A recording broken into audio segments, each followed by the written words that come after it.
Chapter 312. Sillin didn't head out to search for the black box immediately. Guan Feng's matter was more urgent, and Sillin wanted to hide for a while. Sillin had caused too much of a ruckus in the empire recently, and many people were paying attention to Sillin's movements. Therefore, Sillin decided to keep his search for the black box a secret for now. Just as Sigma's master had said back in the day, there was no benefit in letting too many people know about this. Not to mention that they still had no idea what was going on. Everything was still up in the air. Sillin and Guan Feng spent most of their time in Guan Feng's workshop while Hui Mao and Moon played outside. Finally, Hui Mao had a partner to play ball with. When Moon caught the ball Hui Mao tossed to him, he knew that it was from the little snake. While they were playing, Hui Mao told Moon about their meeting with the giant snake. Moon knew that Weiss and Sillin were truly trustworthy after receiving the Great Viper's approval and gifts. In fact, they were much more trustworthy than the Shi family. He would have vomited blood if he knew what Moon was thinking right now. Since when did the robots created by the Shi family lose out to outsiders in terms of trust?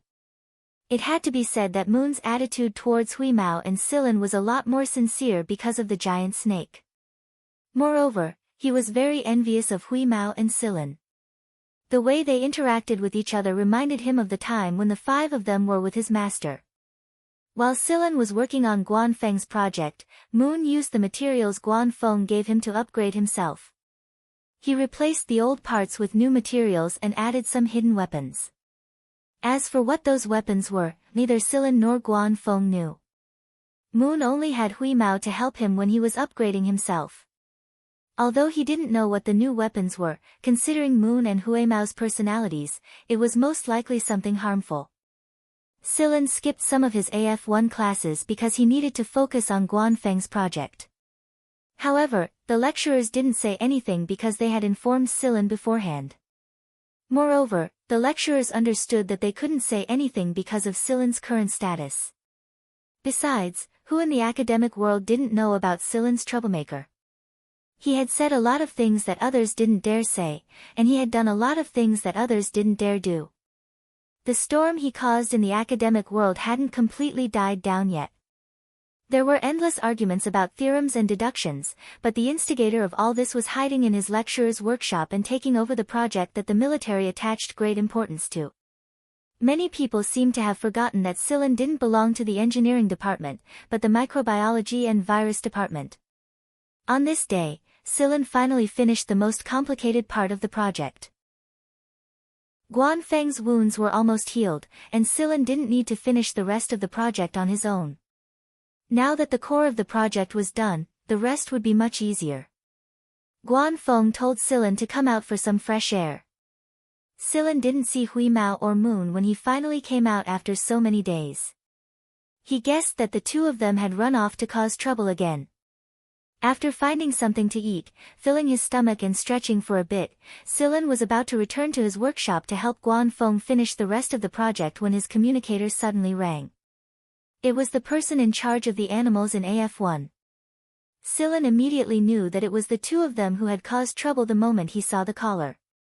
As expected, the manager told Sillin that a group fight had broken out this morning. What the manager didn't know was that Hui Mao and Moon were also involved. Hui Mao was a familiar face. There was no one there who didn't know that Sillin was Hui Mao's guardian. Since Moon was with them, the manager contacted Sillin directly. When Sillin arrived, the animals were being scolded. The giant King Kong was burying its head in a wronged expression, and the other animals weren't much better off. Weiss and Moon weren't standing with them. Instead, they were standing at the side. There were also two managers standing at the side with obvious cat paw prints on their faces. It was obvious that this was Weiss's handiwork. Hui Mao, who had been acting like a none of your business to those people, dropped his ears the second he saw Sillin. Moon had always been an obedient child. If they hadn't seen the robot send a rhino flying with a single punch, they would have thought that Moon was harmless too. A group fight, Hui Mao's ears dropped even lower. Sillin stood in front of the two troublemakers and looked at Moon, who was twirling his fingers obediently with his head lowered. Then he looked at Huimao, whose eyes were darting around uncertainly. Silen picked up Huimao's nape and pried open his mouth. There was some suspicious flesh between his teeth, and it wasn't even from the same species. It was obvious how many animals he had bullied. In the past, he had bitten a small crocodile until it cried, causing it to run away whenever it saw him. Since Huimao and Moon weren't members of this group, Silen had to compensate them for their actions. After paying the compensation, Silen took the bill and waved it in front of Huimao. When he saw the amount, Huimao's heart sank. Who knew that a fight like this would cost so much? If he had known this would happen, he wouldn't have listened to Moon and joined in. He would have just been a spectator. So much money. Huimao counted with his claws. That was 200 pounds of fish biscuits of the new flavor. 200 pounds of fish biscuits were gone.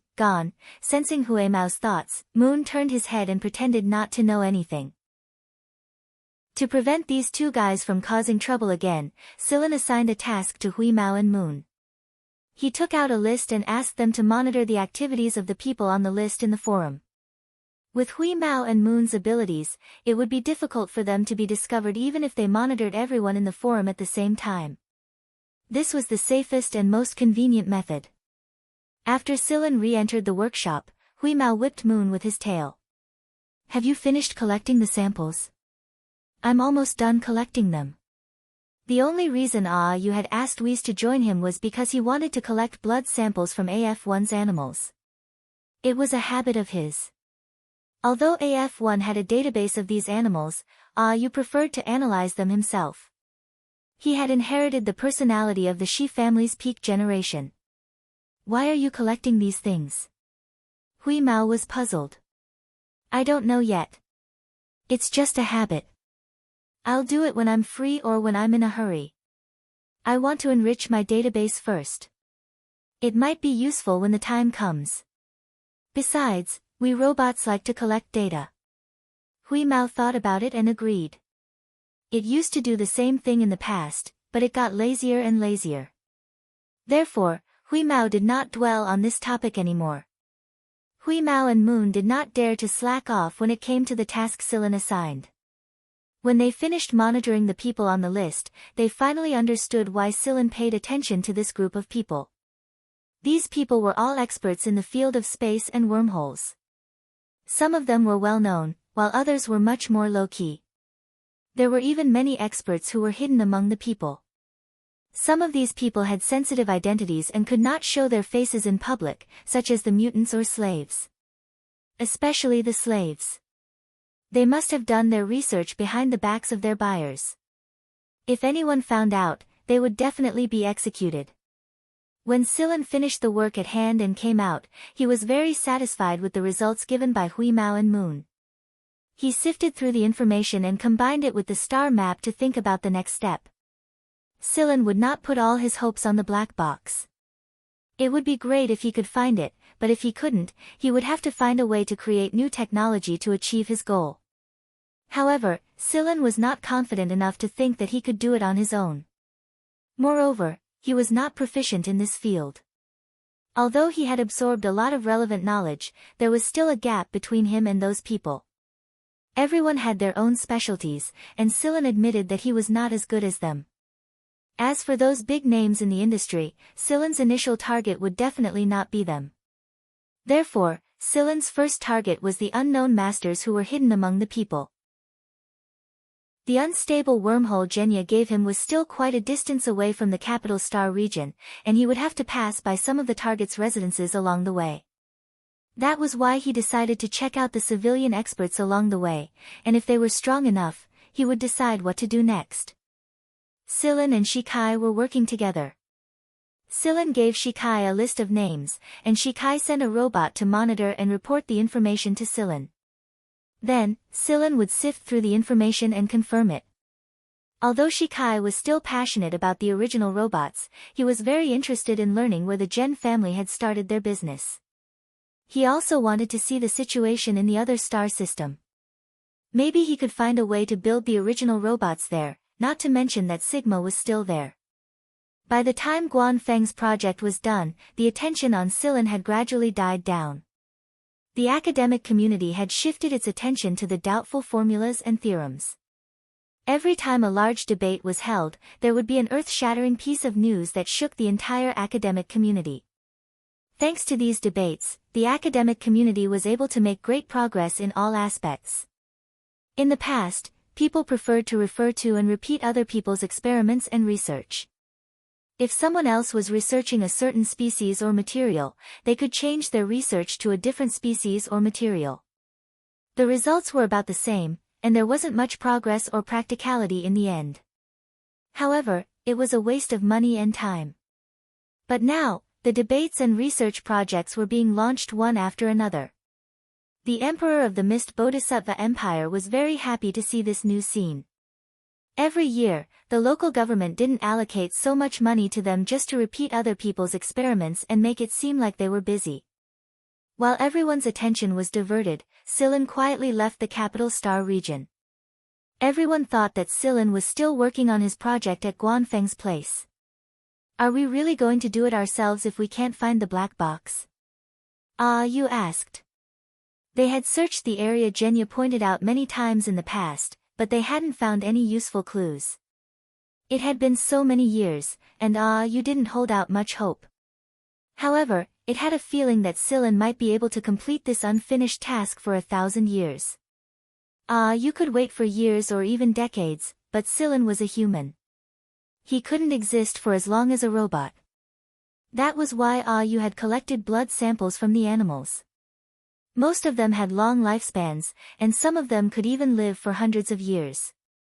It wasn't easy for you to find a talented person he liked, and he hoped that he could find a safer way to extend Silen's lifespan through the newly collected data and technology. There were ways to extend a human's lifespan.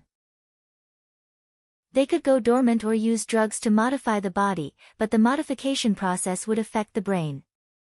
You wasn't willing to lower Silen's IQ even if it meant extending his lifespan. This was why none of the Shi family members had used drugs to extend their lifespans even though they had the ability to do so. You didn't even tell Hui Mao about this. What you didn't know, however, was that Silen's body was different from ordinary humans. The reason Hui Mao wasn't worried was because Hui Mao had always treated Silen like himself. Hui Mao didn't think Silen would have a short lifespan like ordinary humans. One of Silen's main targets was located on a planet that wasn't doing too well. The situation on this planet was more or less the same as old Chang's planet. There was a very clear dividing line between the civilian area and the city area, and 1/3 of the planet's population were aliens and slaves.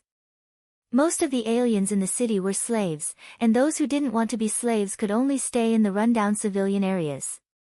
The laws and regulations issued by the planet's government were all biased towards the people in the city, and the people in the civilian district were one level lower, not to mention the rejected mutants.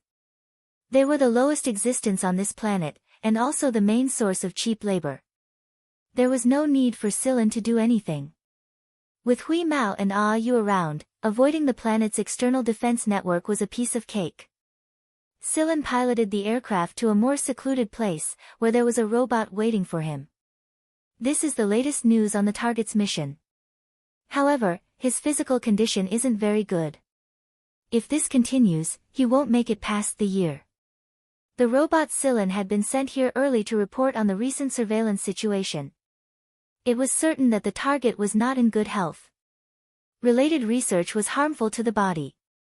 Which major research institution didn't have layers of security measures? Moreover, the people who were doing related research would receive regular maintenance treatment to prevent their bodies from being stimulated by radiation and energy disturbances, which would lead to deterioration and mutation. In contrast, the conditions of this target were much worse. It was impossible for him to have a fully protected laboratory, and he wouldn't be able to enjoy the regular treatment and maintenance that would cost him a lot of money. The deterioration had started long ago, and because he hadn't received any good treatment, the deterioration spread very quickly.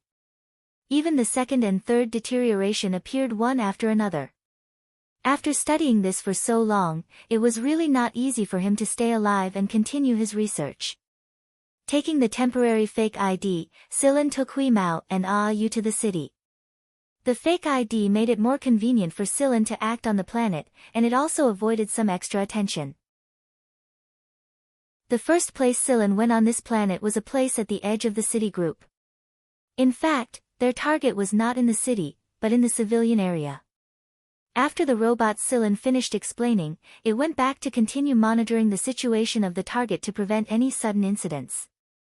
The center of the city group was an absolutely prosperous area, and the further one went to the edge, the less prosperous it would be, and the edge of the city would definitely be more desolate. In a small alley in the city, 3 young men dressed in fancy clothes dragged a young girl into the depths of the alley. One of them covered the young girl's mouth to prevent her from screaming.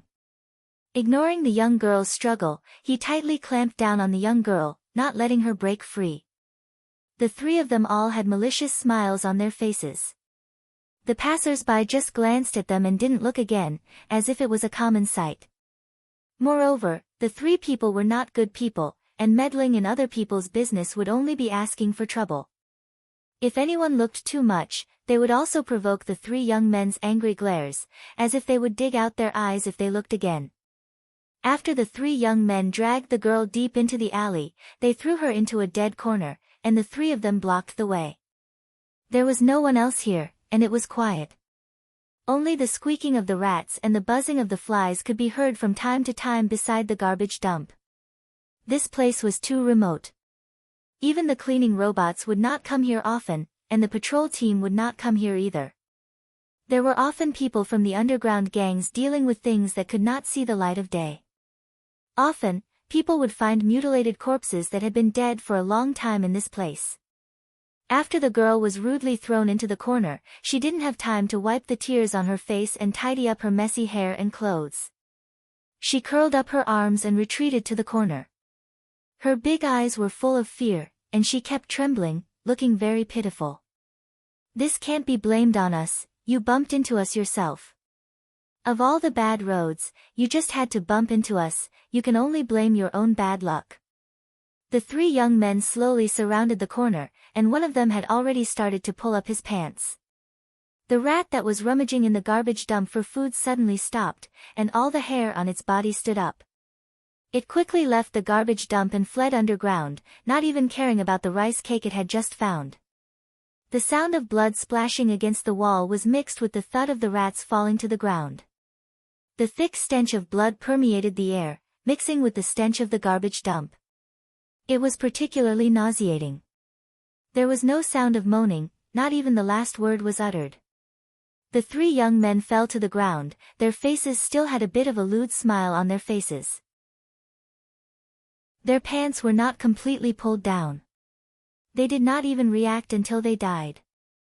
The pitiful girl stood up and gently patted the dust off her clothes. The fear in her eyes had disappeared, and she looked as calm as if she had just thrown away a few pieces of garbage. She walked up to the 3 young men and took out all their valuables. She carefully put them away and prepared to leave. But when she turned around, she found that a person was already standing there. There was a gray cat perched on the person's shoulder, and it was staring at her curiously. "Sharo?" Chapter 313. Sharo stared at the young man in front of her. Since he knew her name, he must have done some research or was sent by someone she knew. There were only a handful of people who knew about her background. However, Sharo didn't sense any killing intent from this young man. Either he was harmless, or he was good at hiding. Either way, Sharo didn't want to tangle with this young man. She wasn't confident that she could win against someone who could appear without a trace. "Who are you?" Sharo looked at Silen cautiously. Silen didn't answer her directly. "I have something to discuss. Shall we find a place to talk?" Sharo frowned. "I don't know you. There's nothing to talk about. If you're going to threaten me with what happened earlier, I'm sorry, but I don't accept threats." Although she looked to be only 14 or 15 years old and looked a little underdeveloped, she was able to speak so calmly and kill people without batting an eye. Her methods were clean and efficient, and she was a girl. It was indeed impressive. No wonder she could operate in the city for so long. Sha Ro's eyes turned cold when she saw that the young man wasn't going to leave. Foxes and wolves. Myriad Sea City. Or another gang. Sillin chuckled softly. It looks like this girl thinks I'm a member of a gang in the city. Neither. I'm actually looking for Shirtang. The Shirtang that Sillin spoke of was the person he was looking for. He was also the girl's older brother. Sha Ro suddenly erupted with killing intent as soon as the name, Shirtang, came out of her mouth. Her figure vanished into thin air. At the same time, a cold light flashed like a silver snake. Just now, the three people were killed by this. Their arteries, throats, ribs, and hearts were all severed. However, the cold light was too fast, as if everything happened at the same time. The three people didn't even have time to react before they lost their lives. The cold light's target was Sillin. The cold light didn't always exist. It only flickered for a moment when Sha Ro vanished into thin air. Then, it disappeared. However, just because it couldn't be seen didn't mean it didn't exist. Sillin reached out with his right hand and stopped not far from his chest. He pressed his index and middle fingers together as if he was holding something. His hands moved quickly, but Sillin's gaze was fixed on a spot not far away. Then, a silver ring of metal appeared on his right hand. It extended all the way to where Sillin was looking, and Sha Ro's figure gradually appeared. Sha Ro was holding an extremely thin metal weapon in her hand. It was her weapon. Sha Ro was a mutant, and only a handful of people knew that she could turn invisible. Most of the people who knew about Sha Ro's ability were already dead. In the blink of an eye, Sha Ro knew that she was no match for the man before her. His invisibility ability did not work at all, and Sha Ro didn't plan to attack for the time being. Her opponent had caught her silver snake saber with just 2 fingers. Sha Ro didn't sense any malicious intent from him, but she didn't let her guard down just yet. Sillin loosened his grip and the silver snake blade returned to Sha Ro's hand. Sha Ro flicked her wrist, and the silver serpent blade disappeared without a trace. By the looks of it, this little girl has been playing this game for a long time. Why are you looking for him? Sha Ro asked. Cooperation. Sillin nodded at the other side of the alley. Someone's coming. Let's talk somewhere else. Sha Ro took a deep breath and suppressed the anxiety in her heart. It was better to leave this place first. As a mutant, it was too difficult to live in this city. One wrong move and she would be in danger. She might even drag her big brother down with her. Sha Ro was very familiar with this area. She avoided the people coming from the other end of the alley and left with Sillin. After they found a restaurant with decent conditions, Sillin asked Sha Ro about the specialties of this place. Although Sha Ro was a little puzzled about Sillin's identity, she told him a little about it anyway. Sha Ro had never eaten in this restaurant before. It was expensive, and she didn't want to waste her money here. The reason she was familiar with the specialties of this place was because of the advertisements on the signboards in front of the restaurant. She had memorized some of them over time. Hui Mao didn't hold back. He dug in as soon as the food was served. As for he wandered around the city under the pretext of gathering information. He hadn't been out for a few hundred years, so he would be curious even if it was a place filled with scrap metal. Sha Ro was prepared to deal with the man's provocation, but the man and the cat completely ignored her as soon as the food was served. They focused on eating their food. After a moment of hesitation, Sha Ro decided to fill her stomach first. After the meal, the atmosphere relaxed a lot. Sillin sipped his tea and looked at Sha Ro, who was sitting across from him with a tense body. If Shirtang doesn't receive treatment, he won't make it past this year. Sha Ro's face paled. She knew that her big brother's condition was very bad, but she didn't know that he wouldn't make it past this year. Sha Ro felt a great pressure when she thought about this. How do you know about my big brother? Sha Ro's hands were trembling. I told you, I want to work with Shirtang. I'm very interested in his research. You're spying on us? Xiao glared at Silen. Her eyes were filled with hostility. It was hard to imagine a 14 or 15-year-old girl could be so hostile. Silen didn't deny it. I can provide him with the best treatment, a laboratory, and get you out of here. Xiao's heart raced when she heard the words, get out of here. The reason her big brother persisted in his research despite knowing that it was harmful to his body was because he wanted to find a good shelter. When she was very young, Shi Tang had told her that if there was a large space jump point or wormhole, they would be able to leave this place. They would be able to leave this place that discriminated against mutants. They would be able to seek a better life. Shi Tang had been working on his research for a long time. He had invested almost all of his income into his research. He would often go to the trash collection center to look for materials that were useful to him because he didn't have the money to buy them. It was so simple that it could be said to be shabby equipment in larger research institutions. Who would have thought that it could be made to such an extent? If Shi Tang hadn't been a frequent visitor to the forums, Silen wouldn't have noticed this young and talented man. Xiao had invested most of the money she earned through various means into Shi Tang's research. The rest was used to buy medicine. Without the medicine, Shi Tang would have died a long time ago. Xiao wanted to escape this abyss of suffering, but she didn't believe that there was such a method. Now that the person in front of her was interested in Shi Tang's research, Xiao couldn't help but think about it. Could the research really be completed? Who was this person who had the ability to spy on them without them noticing? And who was he? That being said, Xiao was more than willing to help Shi Tang recover. She was willing to assassinate the leader of the planetary government even if she had to do it herself. If you want to work with my brother, why are you looking for me? Xiao asked. Your brother will listen to you. Besides, he won't be willing to take me with him. You're talking big. You've investigated us before, so you should know that we're aliens. We can't leave our planet easily, even if we're not slaves. You don't have to worry about that. I have a way. Silen suddenly looked at the entrance of the shop. Silen and Xiao were standing in a corner of the shop.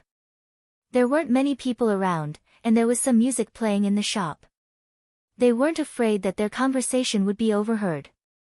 The people around them were busy chatting with their companions, so no one paid them any attention. However, when another group of people walked into the shop, everyone suddenly stopped talking. The only sound that could be heard was the hoarse female voice playing in the background music. The atmosphere in the shop suddenly became a little strange. It was a little solemn and a little depressing. After this strange atmosphere, everyone's voices became a lot quieter. Xiao's eyes flashed when she saw the people who walked into the shop. She picked up her teacup and took a sip. Silen clearly sensed Xiao's evasive mood. The people who walked into the shop all had an emblem on them. It was a half-wolf, half-fox. The two halves of the beast's head combined to form the emblem. According to the information they received, these people were probably from the Fox and Wolf gang, the strongest gang in this area. The person walking at the front was a tough-looking middle-aged man. He wore a fur cloak. The middle-aged man didn't seem to notice the sudden change in the atmosphere after he walked into the shop.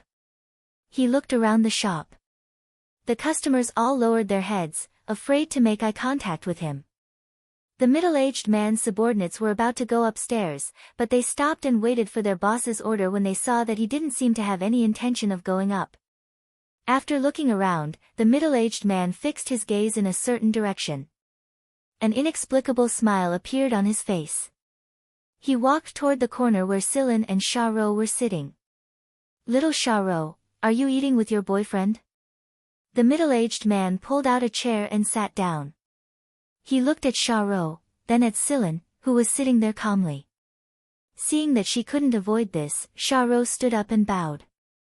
Boss Parker. Parker nodded and gestured for Xiao to sit down. Then, he looked at Silen and Fat Cat, who was happily munching on a big fathead fish. His eyes flashed with dissatisfaction. This man and cat sure have guts. Parker looked at Xiao, who was sitting there nervously. He slowly turned a metal finger guard on his hand and smiled. Little Charo, aren't you going to introduce yourself? Charo cursed in her mind. I don't even know how to introduce myself. Before Charo could answer, Sillin raised a hand to stop her. He turned to Parker and said, I'm just a passerby. Don't mind me. After saying that, Sillin rubbed Huemao's belly. He didn't look at Charo or Parker again. He meant to say, you can talk if you want. I won't say anything. You're tired of living. One of Parker's subordinates pulled out a gun and pointed it at Sillin's head. But before the gun could get close to Sillin, the gun broke into pieces and fell to the ground. Parker's pupils shrank, and the corner of his eye twitched. However, he was a seasoned veteran. He quickly regained his composure. No one knew that the knuckles of Parker's fingers on the metal guard were cold. Chapter 314. The eyeballs of the people behind Parker were about to pop out of their sockets. They had absolutely no idea how such a thing had happened, and for a moment they all became highly vigilant towards Sillin. Sweat dripped down the forehead of the man who pulled out his gun just now. He had never encountered something like this since he started working in this line of work. Parker waved his hand and smiled at Sillin. My men are ignorant. Sorry for the offense. Parker knew that Sillin's movements were too fast just now. He didn't give anyone the time to notice him at all, and no one could keep up with his movements either. Who is this guy? Since when did someone like this show up on my turf? Parker didn't want to probe too much before he figured out who this guy was. He didn't want to offend him. After all, this guy didn't have any intention of going against him. Even if he wanted to probe, now was not the time. With that in mind, Parker smiled and signaled the man who pulled out his gun to apologize. The man didn't hesitate. He humbled himself and retreated to the back after apologizing. He wiped the sweat off his forehead. He couldn't calm down for a while. It's fine. You can continue, Sillin said casually. Parker turned to Charo when he saw Sillin's reaction.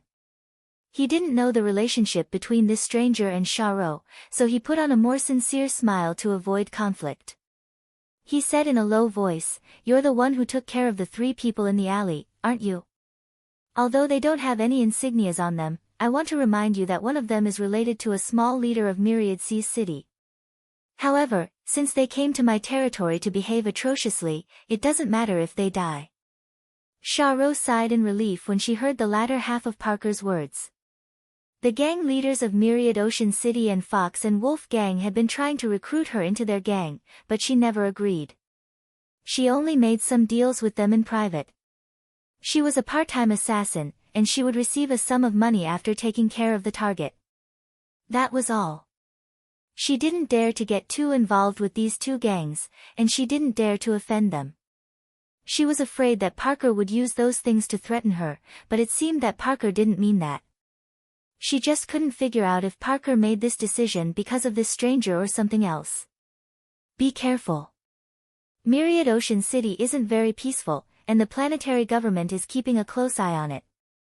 Be careful and don't do anything. Alright, thank you for informing me, Boss Parker, Charo said. Charo was a little wary of Parker. Alright, I won't disturb you anymore. Parker straightened his cloak and left with his men. It was not until he reached the top floor that Parker felt a chill on his back. Unknowingly, his back was already drenched in sweat.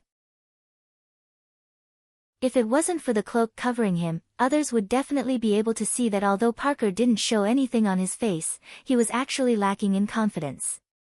Parker quickly contacted someone. Check this guy. Parker was about to send Sillin's image over, but he found that all the images in the monitor were gone, and there was no image record of Sillin. After Parker left, Charo didn't bring Sillin back to Shirtang immediately. She needed to buy some medicine, and Shirtang was running out of it.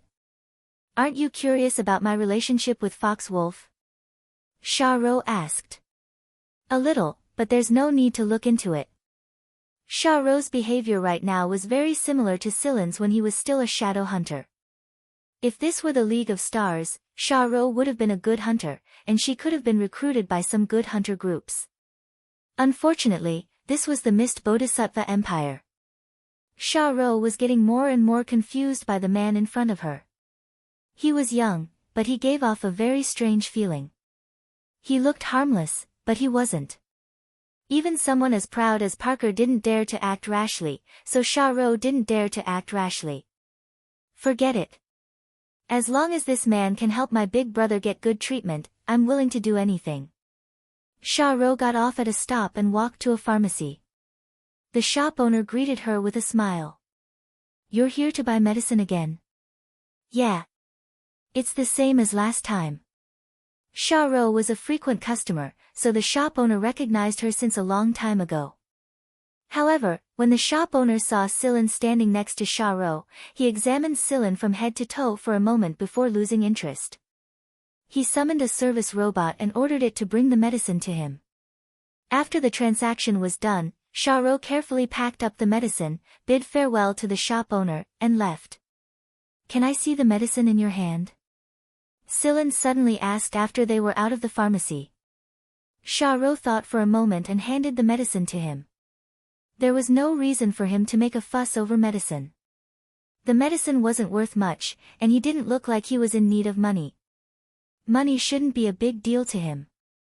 Silen opened the bottle and sniffed it. Something flashed across his eyes. Even Huimao, who was yawning on his shoulder, paused for a second. Huimao hadn't learned much after following Silen for so long, but Huimao was getting more and more familiar with the price of the medicine. The money Sharo gave the shop owner wasn't even enough to buy a bag of fish biscuits, but the medicine in the bottle was more than enough to buy 50 bags. The prices of goods in this area weren't cheap.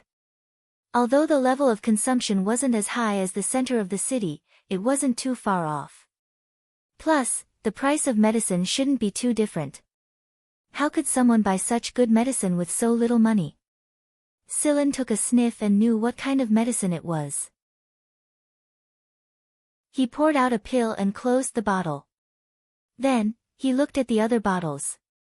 He returned the medicine to Sharo and didn't say anything else. Is something wrong? Sharo asked.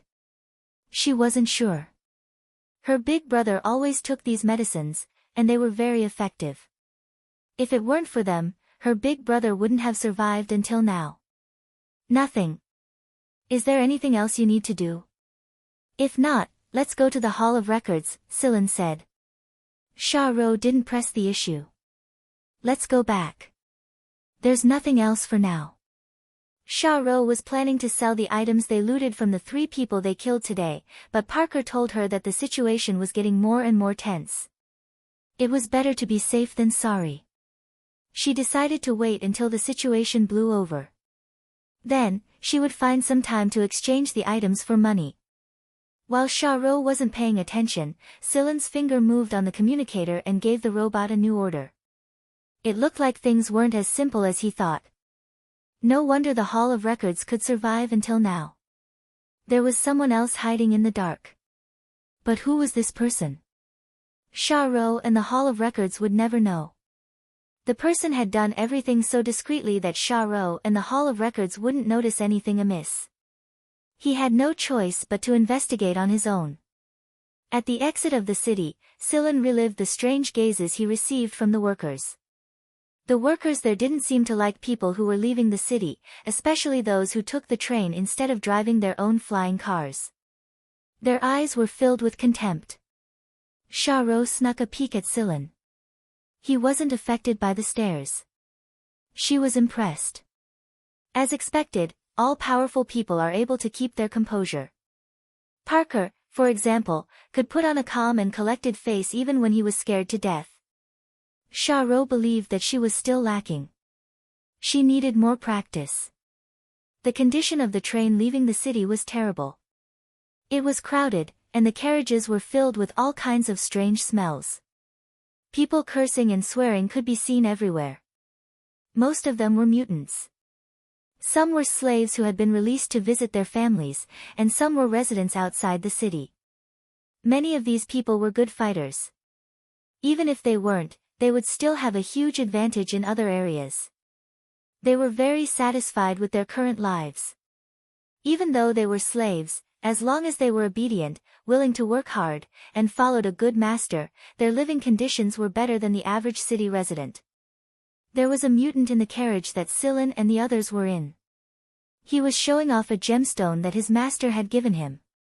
The people around him were green with greed. If it weren't for the fact that this person was hard to deal with, they would have gone up and robbed him already. Huimao glanced at the so-called gemstone that was no bigger than the pad of his foot. Then, he closed his eyes and went back to sleep. It's not even as attractive as half a bag of fish biscuits, he muttered to himself. The scenery after leaving the city was like entering an alternate dimension. The bustling skyscrapers disappeared like fleeting shadows. In their place was an area that looked like a wasteland. Some of the people in the carriages started roaring when they saw the residential area. Most of them were the slaves who hadn't left the city for several years. At every station, there would be someone getting off. Some of the mutants who could fly immediately spread their wings and roared as they leaped out of the carriage and flew downwards. They seemed to be very eager to get down. The closer they got to their destination, the more restless Xiaorou became. She couldn't wait to check on her brother. Silen, do you want me to take care of those little rats that are following us? Huimao whispered to Silen. No need. Let them follow us. Fine. Huimao curled his paws unwillingly. His paws were itching again. Xiaorou dashed out of the carriage as soon as they arrived at their destination. Silen followed behind her. Shirtang was being watched, so he wasn't worried. The place where Shirtang and Xiaorou lived wasn't small. In fact, in this remote area of ruins, every household occupied a lot of space. However, most of the land wasn't suitable for living. Most of the soil contained radioactive elements and some poisonous substances. If they wanted to stay, they had to deal with it themselves. The place where Shirtang and Xiaorou lived was one that they had dealt with themselves. Otherwise, they would have been killed by the radioactive substances in less than half a year. It was a low building that covered an area of about 100 square meters. It didn't look very impressive, but those who knew the ropes could see a lot of clues. Although the materials used were very rough, the machinery assembled from those inferior materials wasn't as useless as it looked. When Silen entered the house, Xiaorou was giving Shirtang some medicine. The man who was taking the medicine was less than 20 years old, but he was so skinny that he looked like a bag of bones. His complexion was terrible, and most of his hair had fallen off. Only a few strands remained. His eyes were deeply sunken, and there were bloodstains under his nose that hadn't been wiped clean. Due to the worsening of his condition, his skin had darkened. Based on Xiaorou's skin color, it wasn't Shirtang's original skin color.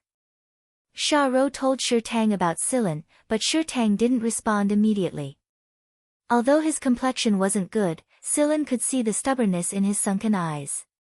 If Silen hadn't told him to take them away, Shirtang would have refused immediately. If they could leave, Xiaorou wouldn't have to run around the city anymore. Silen didn't rush her. He looked around the house and saw many old machines and electrical appliances. Most of them were probably abandoned and then picked up by Shirtang. Shirtang's health wasn't good, so he couldn't run around the city like Xiaorou. Suddenly, Silen's gaze fell upon an old modified microcomputer. In reality, it couldn't really be considered a microcomputer. Its size was 5 to 6 times larger than a normal microcomputer, and the main reason for this was that it was modified later on. Shirtang's source of income used to be repairing old electrical appliances. Later, when Silen's return appeared on the forum, Shirtang tried to answer some of the bounty questions. While he was enriching himself by observing the debates of the big shots in the industry, he also found a new way to make a living. There were many formulas written on a drawing board next to him. From these formulas, it was clear that Shirtang had a deep understanding of the field of computer science. Not only that, but he also had great computing power. Silen felt the communicator on his wrist vibrate. He lowered his head and pressed a button. The robot sent him an encrypted message consisting of strings of characters. I want to ask, why did you choose me? Shi Tang asked. He was not one of those inflexible researchers who did not care about worldly affairs. He could see many things very clearly. You have the potential. Sillin pointed at the second formula on the drawing board. The fact that you can use this formula means that you're halfway there. Shi Tang paused. It's not that I'm paranoid, but I really can't believe that there are such good conditions. We've been living here for more than 10 years, but no one has ever cared about us. I've never received any formal education, not even a basic education. No one will accept someone like me. It was undeniable that the academic world placed too much emphasis on the education of its people. It was why many good seedlings were lost. This was one of the problems Sillin pointed out at San Colombo. Sillin waited for Shi Tang to finish. He took out the pills he had poured out of the bottle earlier. Do you know what this is? Shi Tang looked at Sha Ro. She looked just as confused as he was. I don't know much about medicine. Sha Ro has always been in charge of buying them. Every once in a while, Sha Ro would go to the city to buy medicine. That was only one of her reasons for going to the city. Shi Tang didn't know about her secret dealings with the Fox Wolf Gang and the people from Myriad Sea City. He had no idea that his little sister had taken more than 100 lives. Sillin understood. Sha Ro had told Sillin to keep it a secret. Sha Ro fidgeted anxiously for fear that Sillin would spill the beans, but Sillin continued, do you know the value of these drugs? Sillin pointed at the medicine bottles on the table. These medicines are worth enough to buy a good flying car. Thud. Shi Tang dropped the metal cup in his hand. He stared at Sha Ro in shock. Where did they get so much money? However, Sha Ro's reaction was similar to his. How can this be? Sha Ro murmured. What I'm trying to say is that someone has been watching you all this time. It's just that they don't want you to die. This medicine isn't bad, but it's enough to keep you alive. You should know how powerful the electromagnetic radiation and lasers in your research are. Plus, you don't have any protective measures.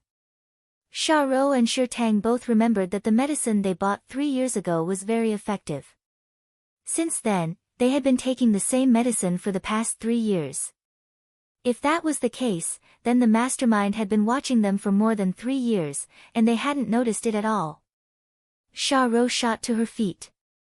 Is it someone from the Fox Wolf Gang? Or someone from Myriad Sea City? Why would they pay attention to my brother's research? Even Shi Tang, who didn't go out much, knew how ruthless the Fox Wolf Gang and Myriad Sea City were. It would be very difficult for him to escape if he got involved with them. No wonder I was able to pick up those materials. Someone arranged for me to do so. Shi Tang buried his head in his hands. The reason he worked so hard to produce results was so that he could escape from this kind of environment and life. But in the end, he was told that he was under someone else's control. He was under the control of those who saw them as slaves. How could Shi Tang accept this? Moreover, those people were obviously paying attention, but they didn't provide a good research environment and conditions. This meant that they didn't really value it. It was more like a kind of charity. Seeing that you were pitiful and the research was not bad, they threw a few sweets to you. The atmosphere in the room grew heavy. Shi Tang didn't trust Sillin completely. In his eyes, Sillin was just as prejudiced as those slave masters. Huimao flicked its ears and yawned in boredom. Suddenly, it glanced at the broken microcomputer and said, Hey, sure something, I want to use your microcomputer. It's too boring. I'll play with it first. You guys talk. Shi Tang's mind was a mess right now, but he didn't care and didn't answer. Whis took this as tacit consent, so it jumped down from Sillin's shoulder and bounced over to the table. Then, it crouched in front of Shi Tang's broken microcomputer and lifted its paw to enter the login page. With outsiders around, it didn't dare to let them know that it could control mechanical data without moving. It could only move its paws. Hui Mao was furious when he saw that it occupied the forum all year round. Meow. I've been away for a few days, and these guys are already causing a scene. Hui Mao squatted there and wagged its tail in annoyance. Shi Tang looked at Hui Mao. He was afraid that Hui Mao would break his only microcomputer. He was surprised when he saw the image on the screen. You're also browsing? Return. Shi Tang looked curiously at the gray cat crouching in front of the microcomputer and moving its claws in a practiced manner. He walked over to take a look, and the moment he did, he froze like a stone statue. His eyes stared unblinkingly at the image on the dim screen and the login name on the microcomputer. Hubie Lu. Shi Tang's voice trembled. He was filled with disbelief. Who didn't know the name Hubie Lu in the free debate area? Ever since the forum was founded, he had been active in the debate area, arguing with many famous people and making a few old pedants faint with his words. Many people guessed that he was from the RAS, and the people from the RAS all remained silent. If the RAS said no, then it would be another case of a private expert slapping them in the face. They wouldn't do such a thing that would damage their reputation, and because of this, many people tacitly agreed with this guess. But now, looking at the scene in front of him, Shi Tang felt as if he had been nailed by a hammer. Was this the legendary Hubie Lu? That mysterious person who was worshipped by countless people and had a support team every time he argued was actually a cat? Shi Tang's frozen face twisted again and again. Hui Mao, who was squatting in front of the crappy microcomputer, didn't notice Shi Tang's abnormality at all. He was busy arguing with a few people who were making a big fuss. The originally lively free debate area exploded because of Hui Mao's appearance. People who were hanging out in other sections rushed to the debate area like they were on steroids. Under such circumstances, Shi Tang had no choice but to believe the identity of the person in front of him, no, the cat in front of him. Shi Tang was quickly attracted by the content of the argument on the forum. A purely academic argument. This kind of atmosphere really made his adrenaline soar. Right now, he didn't care about the value pill or the person behind it. He was completely immersed in the debate on the forum. Meow, my God. This old guy is still so stubborn. His matrix equation was wrong to begin with. Silen, this old guy must be punished severely. This kind of person is a senior professor. He's just misleading the students. Hui Mao yelled as he used his fat paws to input the correct matrix equation. Silen. Silen. This name was definitely at the top of Shi Tang's dictionary. As soon as Hui Mao said it, Shi Tang immediately caught on to the two words. Which Silen? Shi Tang's twisted expression cracked. He spoke quickly and excitedly. The video of the lecture in the 23rd star sector was not uploaded, or it was deleted as soon as it was uploaded. Even the forum did not have any videos or pictures of Silen. Therefore, many people in the industry had only heard of the name, Silen, but had never seen him in person. However, the people who heard the entire lecture in the San Colombo Academic Hall would mention some of the content of the second half of the lecture when they browsed the forum. For many people, especially those young researchers who were suppressed at the bottom of society and had dreams that others thought were out of reach, Silen was a legend. A legend of the academic world. Shi Tang's breathing became more and more rapid. Before the return came into existence, Shi Tang had already heard of the name Silen. However, at the time, Silen's name was only circulated within a small circle in the industry. People in the virus research circle were more familiar with this name. However, as the content of the lecture spread, more and more people became aware of Silen's achievements. After that, the Return Forum was established, which set off a storm in the academic world. It could be said that Silen was the idol of countless young people. Even Xiaorou, who did not know much about the academic world, learned of this name under the influence of Shi Tang. She knew that this person was only a few years older than them. While Shi Tang was still immersed in his own excitement, Silen looked outside the door. Hurry up and come in. What are you looking around for? As soon as Silen's voice faded, a round mechanical head poked out from the gap of the door. It pushed the door open and walked in with an embarrassed expression. This is the first time we've met. I heard that visitors should bring gifts, so please accept this, you said, cautiously. Silen's face twitched. The so-called gift in Yu's hand looked very familiar. Chapter 3:15. Xiaorou stared at the embarrassed robot. She had a feeling that this robot was different from all the robots she had seen in her life. Perhaps the robots she had seen were more perfect and elegant in appearance, but this robot gave her a very strange feeling. How should she put it? Aside from the fact that it looked like a robot, it seemed to possess a human soul. If it weren't for its mechanical body, Xiaorou would have mistaken it for a shy and reserved child who had come to visit a stranger's house.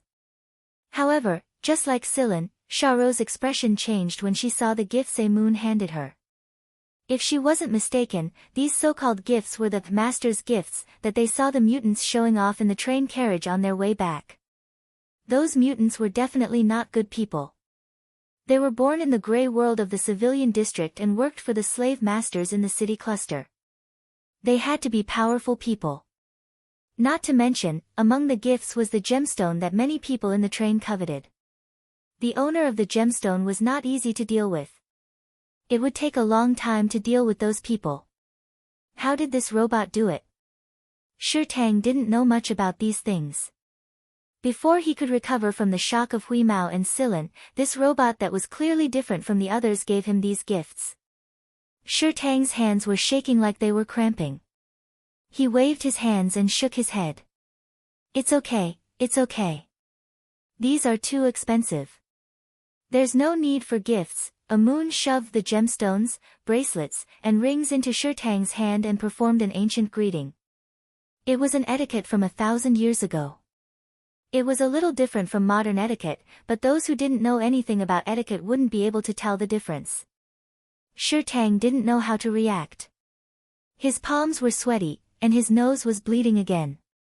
He coughed a few times. As his physical condition worsened, Shirtang's agitated emotions could easily trigger a series of symptoms. Bleeding and coughing weren't the main problem. In severe cases, he would fall into a deep coma for several days. Xiaorou quickly brought a bottle of liquid medicine to Shirtang. Only after he drank 2 mouthfuls did Shirtang calm down. Eat this. Silen tossed a small bottle of medicine over. This medicine was much better than the one Shirtang was taking. Originally, Silen was going to give it to Shirtang and the others after they were taken away for treatment. After all, they had just met, and the other party would definitely be on guard.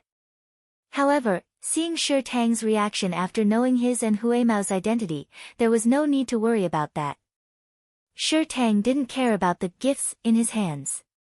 He placed them on the table and took the medicine bottle from Silen with trembling hands.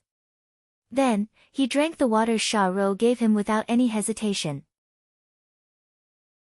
Not to mention taking medicine, even if Silen asked Shirtang to pack up and leave right now, Shirtang wouldn't say a word. In fact, even Silen himself did not know that his name had unknowingly become the religion of many people, such as Shirtang. Silen wasn't the best academician in the entire Mist Bodhisattva Empire, nor was he the most authoritative person in the world of academia. However, he was definitely one of the most influential people in the entire empire. There weren't many people in the world who didn't know Silen's name by now. The younger generation, the lower generation, was also going to rise to power in the near future. A famous historian of the Mist Bodhisattva Empire once said in an influential magazine that Silen would play an important role in the history of academia. He was the person who would lead the academic world to a turning point.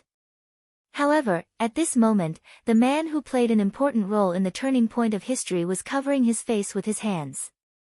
He was speechless at the shy Yu who was introducing himself to Shirtang and Xiaorou. As expected, Yu was a troublemaker.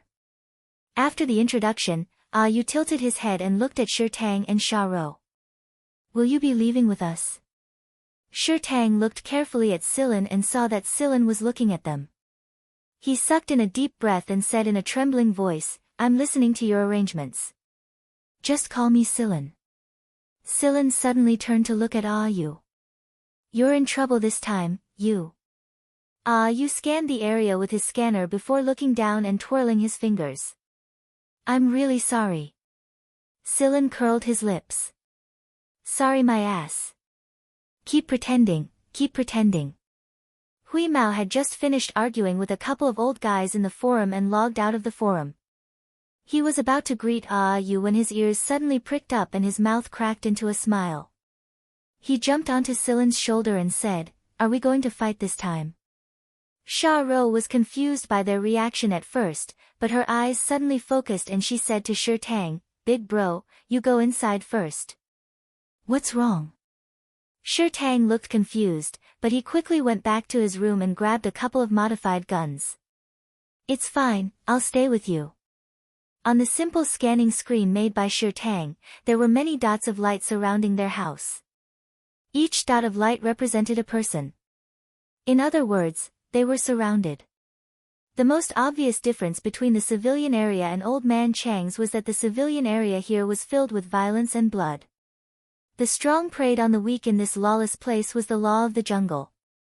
There were no weaklings here. Even a sickly person like Shi Tang was not a weakling that everyone could bully. He had taken human lives, but he was nowhere near as good as Sha Ro. Shi Tang handed the gun barrel to Sha Ro and said to Silen, You can hide in the house for now. There's an energy shield over there. You can activate it after you get inside. Shi Tang only had one energy stone in his possession, and he had always been reluctant to use it as an emergency measure. However, he couldn't care less about it right now. Sha Ro opened her mouth. She wanted to tell her big brother that this person was much more powerful than the two of them combined. In the end, she held herself back. In the eyes of the public, how powerful could an academic be? Generally, scholars would be accompanied by a large number of guards when they went out. Therefore, no one thought that an academic could be powerful. If Guan Feng was a special case in the academic world, then Silen was the special case among special cases. In Tuo Sen's words, Silen was a freak. Silen rose to his feet and stopped Shi Tang from leaving the room. Since we're the ones who caused this, we'll take care of it. You two just decided to leave with us, so there's no need for you two to show up. After saying this, Silen looked at Yu who was twirling his fingers. You, let's go take care of the rest. Oh. Yu followed Silen out the door with his head hung low. Hui Mao was already moving its claws around excitedly. Outside Shi Tang's house, a group of unruly-looking mutants surrounded it. They had weapons in their hands, including machetes and guns. One of them was the man you had knocked out. You had taken advantage of the situation at the time, but he was found out later. That was why he gathered a group of people to stop them. That's the robot. I saw it run off with your stuff. One of the Inhumans pointed at Moon, who had followed Celine out of the room. The blue light on Yu's face narrowed into a thin line. He looked at the person who had spoken. He didn't remember seeing this person around him. The man's eyes flickered when he saw Yu looking at him. He felt a little guilty. His information should be correct, right? Silen had already told you to explain the situation to him before he walked out of the room. After listening to the story, Silen didn't say anything. He simply looked at the crowd. Shi Tang didn't hide in his room. He walked out with Sha Ro and his gun. Due to his long illness, he looked a lot thinner than the people outside. Yo, the sickly invalid is out. Someone sneered. Sha Ro's eyes turned cold. Her silver snake knife was already in her hand. If she had to fight later, the first person she would kill would be this person. What are you guys trying to do? Shi Tang raised his gun and stood in front of Silen. Sha Ro stood close to Shi Tang and looked at Silen. She relaxed a little when she saw Silen's calm demeanor. This person was much stronger than she thought. What are we trying to do? We'll have to ask it. Does it think it can get out of here alive after stealing our stuff? Oh, wait, I forgot it's a robot. It doesn't have to live or die, one of the aliens yelled. He raised the machete in his hand and pointed the tip of the machete in Celine's direction in a show of force.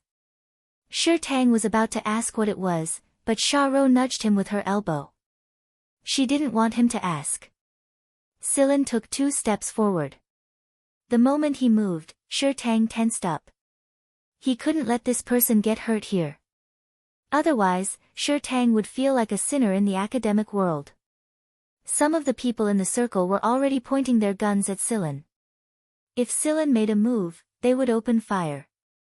Pushing aside Sure Tang, who was blocking his way nervously, Celine bent down and reached a hand to the ground. There was a metal plate buried into the ground, and only a small part of its edge was visible. Sure Tang and Xiaorou had tried to flatten the area as much as possible because they couldn't pull out the metal plate that was buried deep into the ground. But now, Celine stretched out his hand and easily poked his fingers into the sturdy ground. He grabbed the metal plate, raised his arm, and pulled. Sure Tang watched as Celine easily pulled out the metal plate that he and Xiaorou couldn't even pull out with their combined strength. The metal plate was 7 or 8 centimeters thick, nearly 1 meter wide, and more than 7 meters long. Moreover, its density and hardness were relatively high. This kind of metal was not very valuable. It could be seen in many places in the civilian area. Most of them were buried in the ground as a foundation, so everyone knew very well how difficult it was to pull this metal plate out. However, this seemingly useless young man pulled it out with one hand without panting. It was as easy as pulling a carrot. This was only the beginning. Celine pulled the metal plate out and looked at it. Then, he placed both hands on the metal plate and folded it into a simple stool. This series of actions made everyone's eyelids twitch. Sure Tang and Xiaorou's hands trembled. They suddenly felt very weak. Celine swept the dust off the stool and sat down calmly. He crossed his legs and placed his fingers on his knees. Are you going to apologize? You heard Celine's words, but his head was still lowered. He clenched his fists tightly. He looked very nervous. Sure Tang couldn't bear to see him like this. Xiaorou liked this weird little robot, but she knew that a person who could steal something from those people was no ordinary person. Under the watchful eyes of the crowd, Yu inched closer to the encirclement and said timidly, "All right, I sincerely apologize." As soon as he finished speaking, an arc of white light shot toward the ground. 2 steps away from the encirclement formed by these ill-intentioned mutants, there was a deep arc-shaped depression on the ground. Moreover, the depression was still emitting smoke. The soil and metal buried there were instantly burned into smoke. A timid and slightly innocent voice asked again, do you accept my apology? Everyone. Accept? How could they not? What the fuck, you even took out a weapon like this. What can we say? If this kind of attack was used on a human, not even their bones would be left. The faces of the people who were holding their knives and guns just a moment ago twisted. If Celine's action earlier was only enough to make their eyelids twitch, then Yu's behavior right now was enough to make their livers twitch. Sure Tang's jaw almost dropped to the ground. As expected, Celine's pets and robots were different from everyone else's. No one dared to say anything. Some of the people who had formed the encirclement already planned to retreat. They had nothing better to do, so they came to have some fun. Who would want to risk their lives against these people? It was obvious what kind of equipment they had. Going up against them would be suicide. They wouldn't do something so stupid. Then, what kind of explanation do you want for this? If you want it, I'll give it to you, Yu said innocently. No one answered. What kind of explanation? Who would dare? Perhaps the next explanation would cost them their lives. Yu looked around.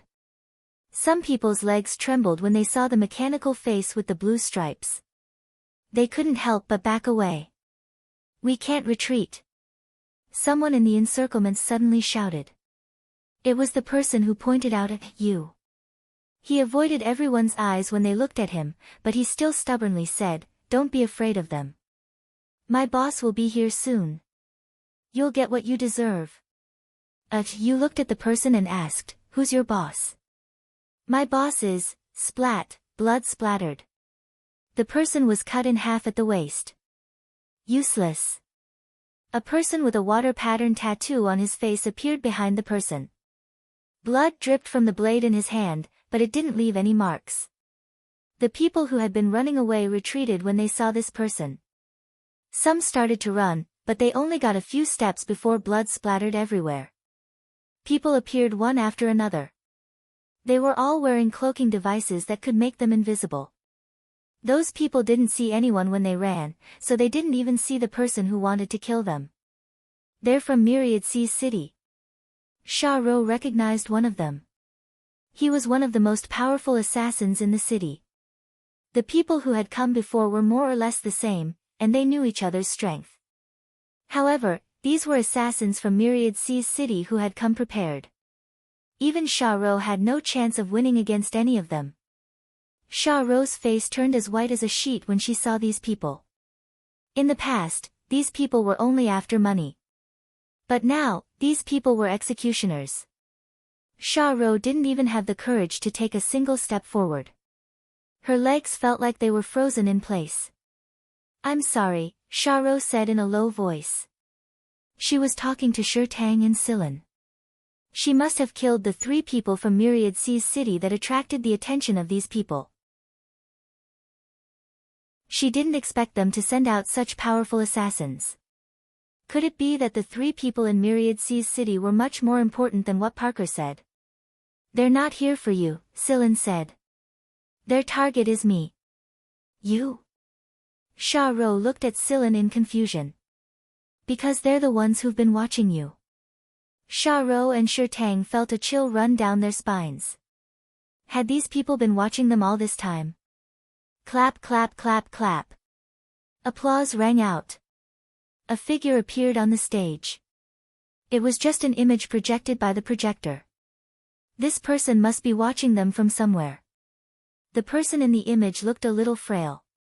If it weren't for the twisted smile on his face, he might even look like a scholar.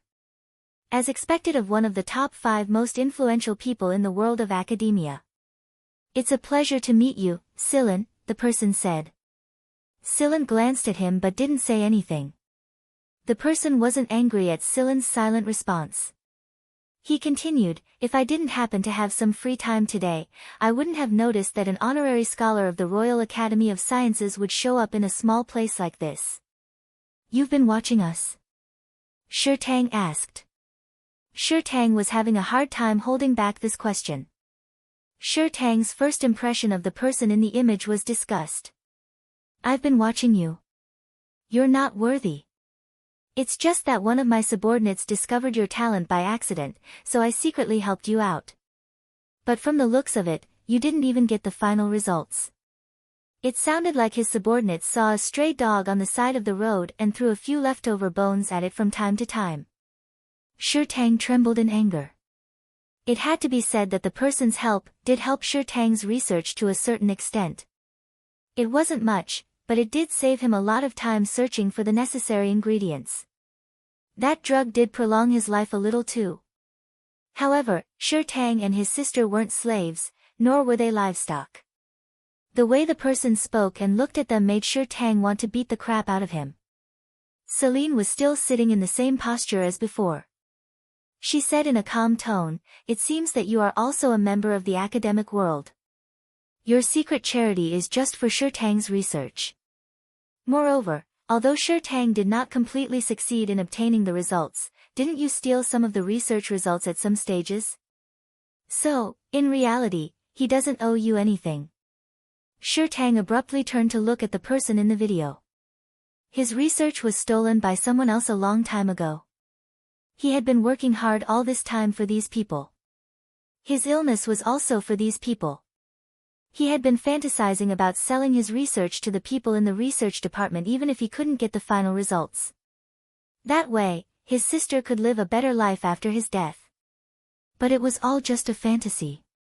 These people wouldn't allow him to do that. When he couldn't hold on any longer, Sha Ro would be killed as well, and the research department would use someone else's name. If they didn't care about him, why did they have to take away his last hope? Why? Why are you? Shi Tang was gradually losing control of his emotions. Other than his sister, the thing he valued the most was his research. For a researcher like him, his research was like his own child. Even if he had to trade his health and lifespan for it, Shi Tang was willing to do so. However, what right did these people have to deprive him of this little bit of hope and wealth? The world had never been fair. Shi Tang and his sister, who lived in this violent and bloody civilian area, knew this very well. But Shi Tang couldn't accept this. He couldn't accept this.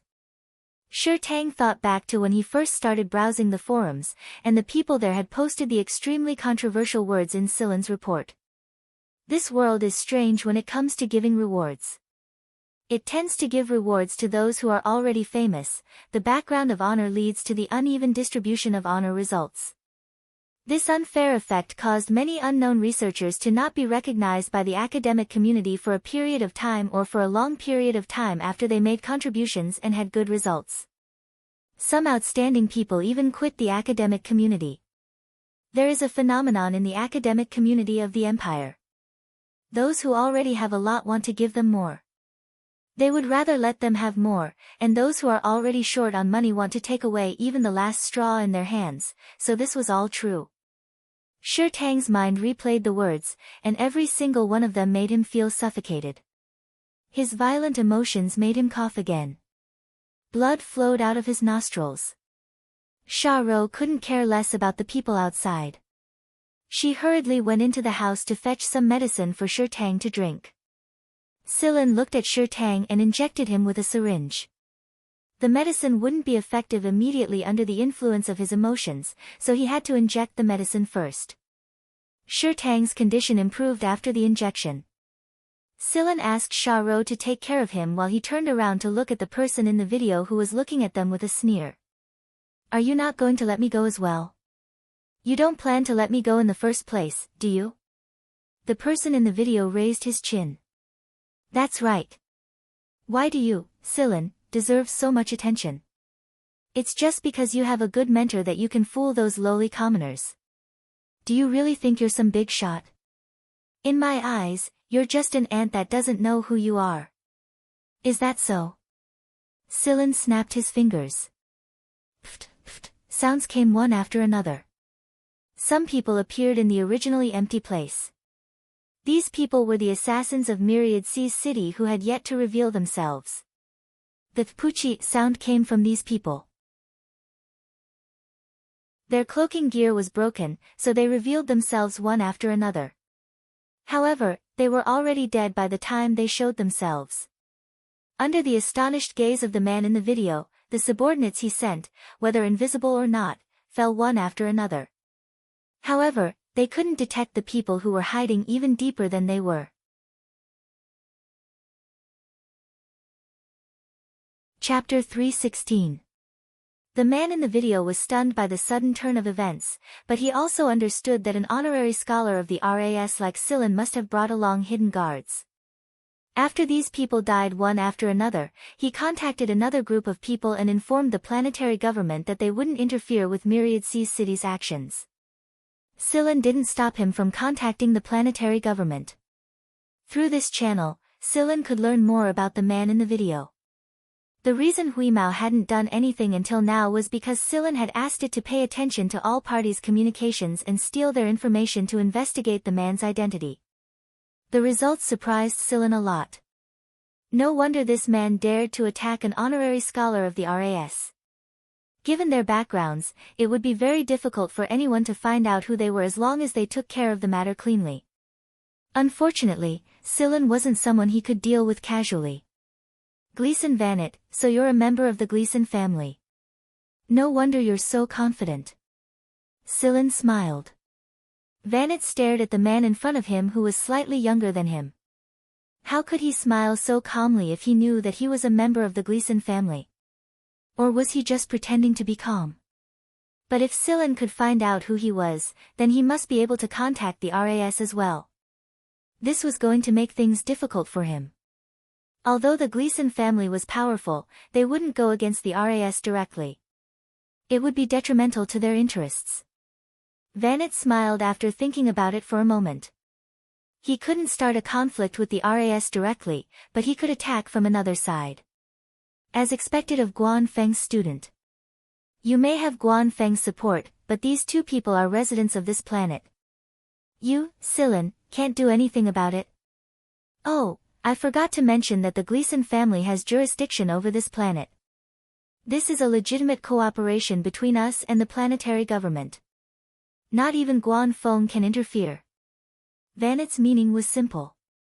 You can leave if you want, but you can't take these two people with you. He wanted to embarrass Silan and make Silan lose face. If Silan continued to argue about the ownership of these two people, Vanit was prepared to produce the relevant documents and settle the dispute through legal means. But after hearing Vanit's words, Silan didn't say anything and even ignored Vanit. While they were talking, Silan's spaceplane had flown over on its own. Earlier, when Xiaorou was feeding Tang his medicine, Silan had already signaled them to pack their things and leave at a moment's notice. Therefore, after the spaceplane landed, Silan immediately boarded the spaceplane with Xiaorou and Tang. He completely ignored Vanit, who was talking to himself.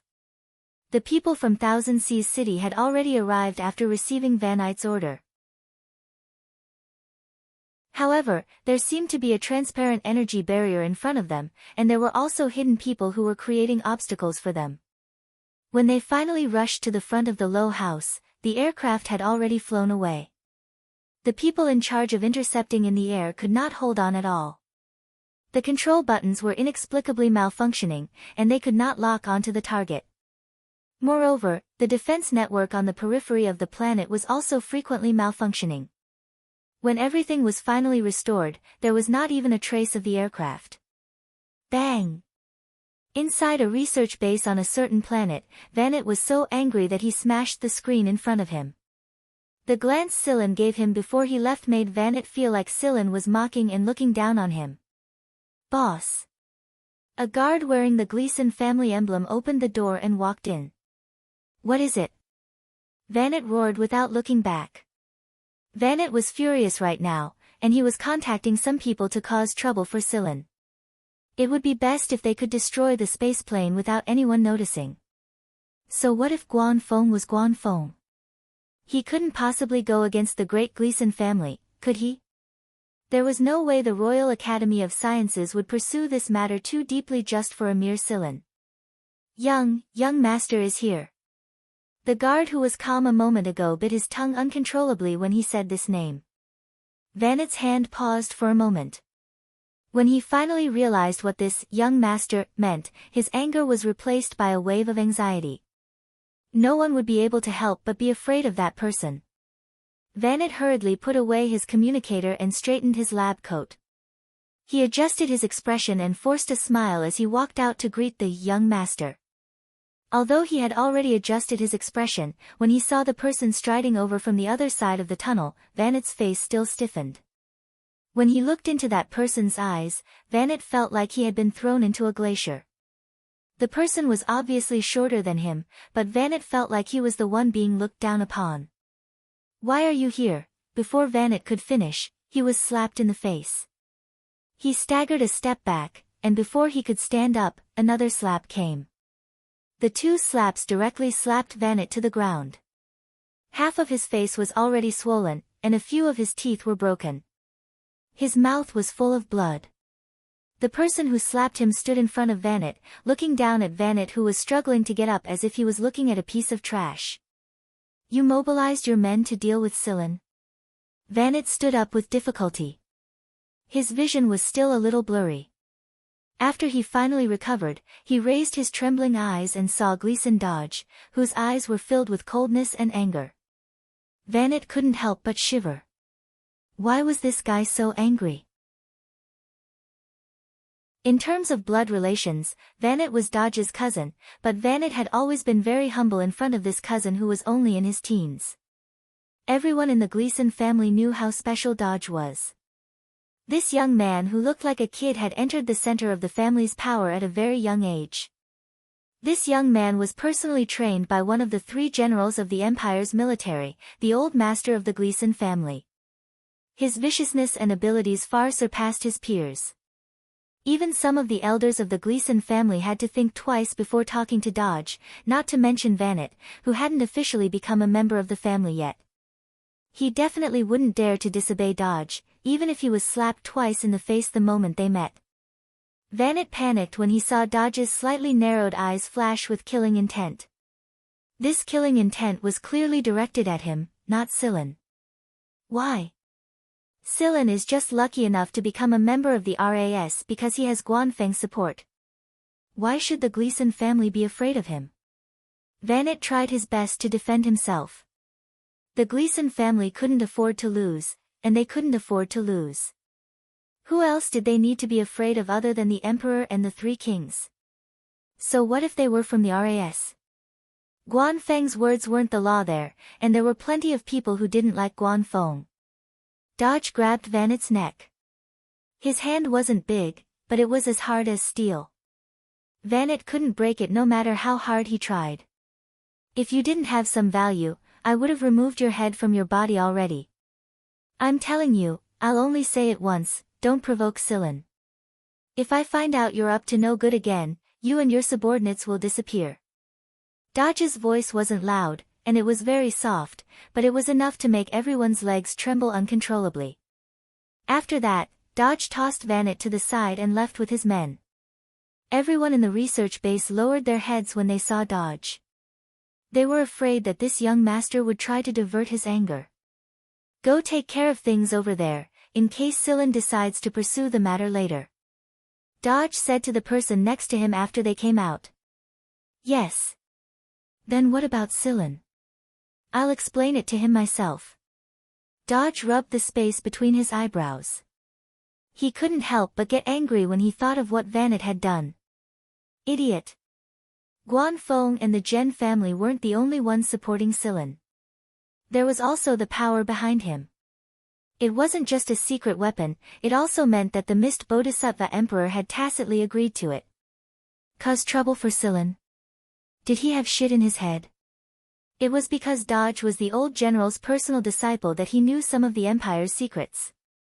Ever since the storm Sillin caused in the academic world, Dodge knew that there were too many secrets behind it.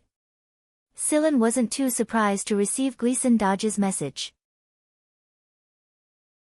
Sillin accepted Dodge's explanation and apology as well. In fact, even if Dodge didn't show up and Vannet continued to target this matter, Sillin wasn't afraid. From the moment he took Sha Rou and Shi Tang away, all records of Sha Rou and Shi Tang on the planet had been erased. Even if a dispute arose later, he wouldn't lose. Of course, since Gleason Dodge had personally come forward to settle this matter, Sillin would give him face. Gleason Dodge was a man of maturity and experience that did not match his age, and he was not lacking in ruthlessness. Gleason believed that he would be able to take over this great noble in the future, and perhaps even further. Sillin sent a robot to move Sha Rou and Shi Tang to a space fortress Shikai mentioned. Shi Tang could receive the most professional treatment there, and there was a well-equipped laboratory for him. Apart from Shi Tang, Sillin found a few more people along the planned route and sent them to the space fortress. Shikai was personally in charge, so there shouldn't be any problems. These people only knew that Sillin had provided them with the data. They didn't think that it was Black Viper. While Sillin was searching for the black box, the experiments on the Battlestar Bastion had begun as well. Genya told Sillin about the location, and Sillin did some calculations and marked out the most likely planet. They started their search from there. Every planet had its own characteristics and rhythm of life. Because there were a few unknown secondary education schools on this planet, the people on the planet were relatively more civilized. Of course, it was only in a relative sense. The spacecraft landed in a remote area. Sillin and Moon were busy collecting information on this planet over the past 1,000 years, while Huimao stared at the screen in boredom. Perhaps the old guys on the forums were afraid of arguing with Huimao, but they had quieted down a lot. No one was arguing, and Moon was enough to collect information. Huimao stretched and told Sillin to go find food before running off. Silen was used to this, so he wasn't worried. As soon as Huimao stepped out of the spacecraft, he ran with all his might. It was uncomfortable being cooped up in the ship, and Silen said that Huimao was getting fatter and fatter. He told Huimao to exercise more. They ran through a forest and were near the edge of town. With Huimao's hearing, he could hear the sounds of people and machines. Huimao wasn't planning on going into town. He'd just catch a few small animals in the forest for a change. But as he ran, Huimao's nose twitched and he made a sharp turn in the direction the smell was coming from. On a patch of grass at the edge of town, a boy of about 14 or 15 sat with his legs bent. His bag was tossed to the side, and his clothes were wrinkled from being pulled.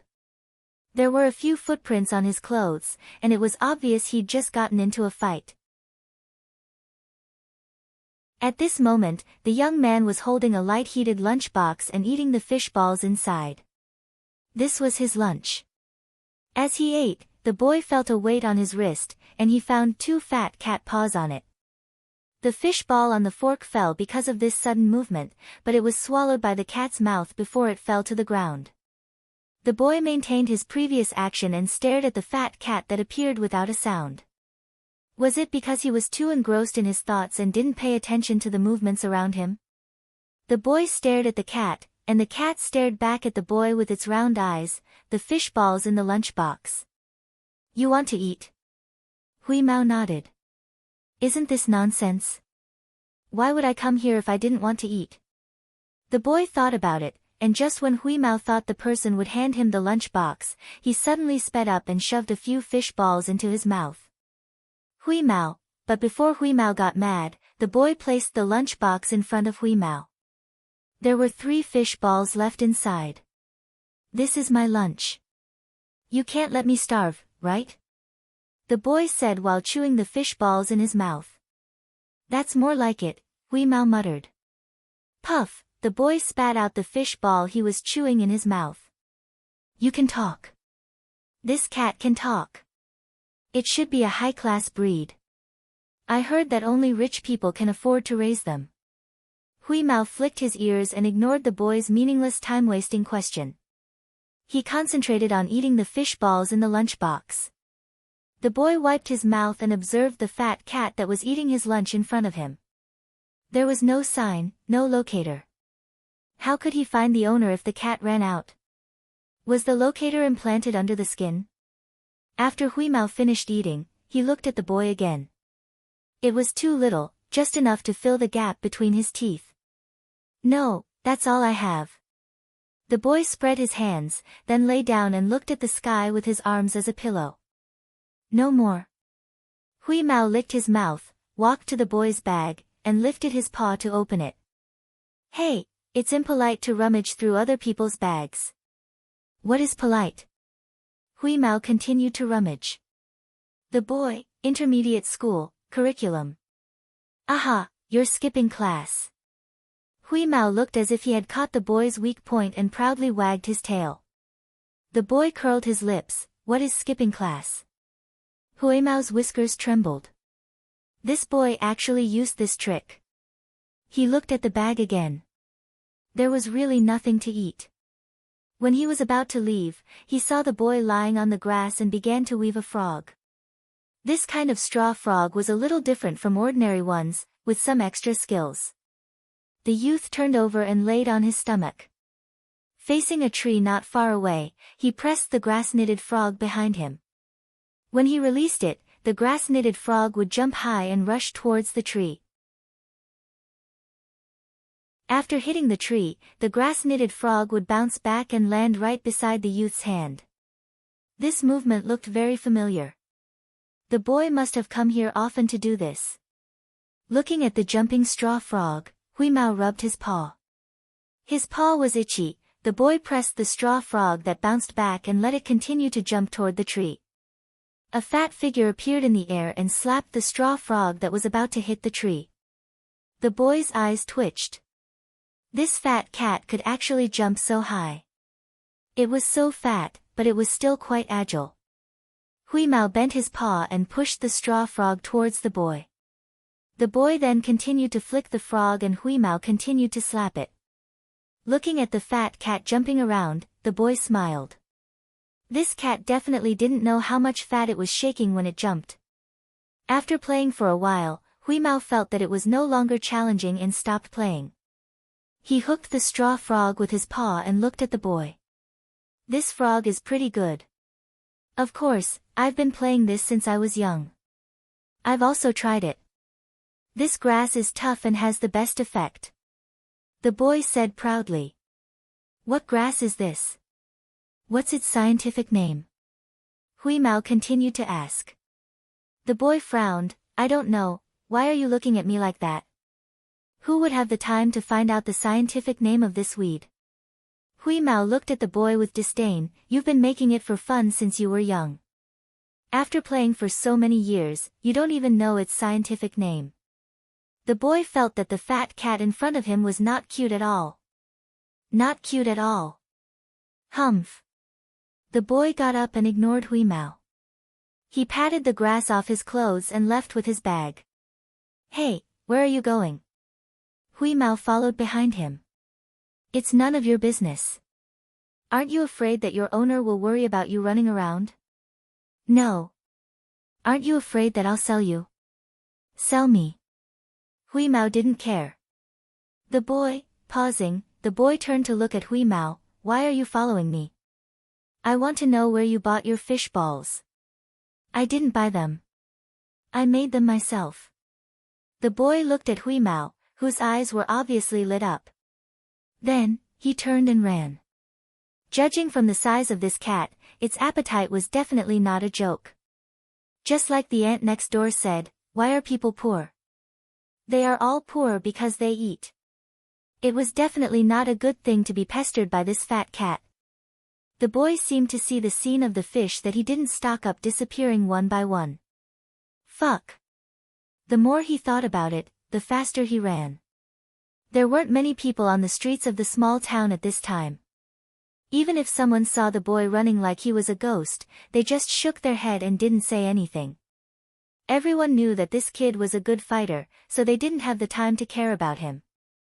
After running across a street and around a corner, the boy leaned against the wall and panted slightly. When he looked up, he saw a pair of round cat eyes. The boy, Hui Mao, calmly squatted on top of the trash can, grinned and raised his paw to say hello. Yo. Yo my ass. The boy leaned against the wall and squatted down, covering his face. This fat cat, this damn fatty.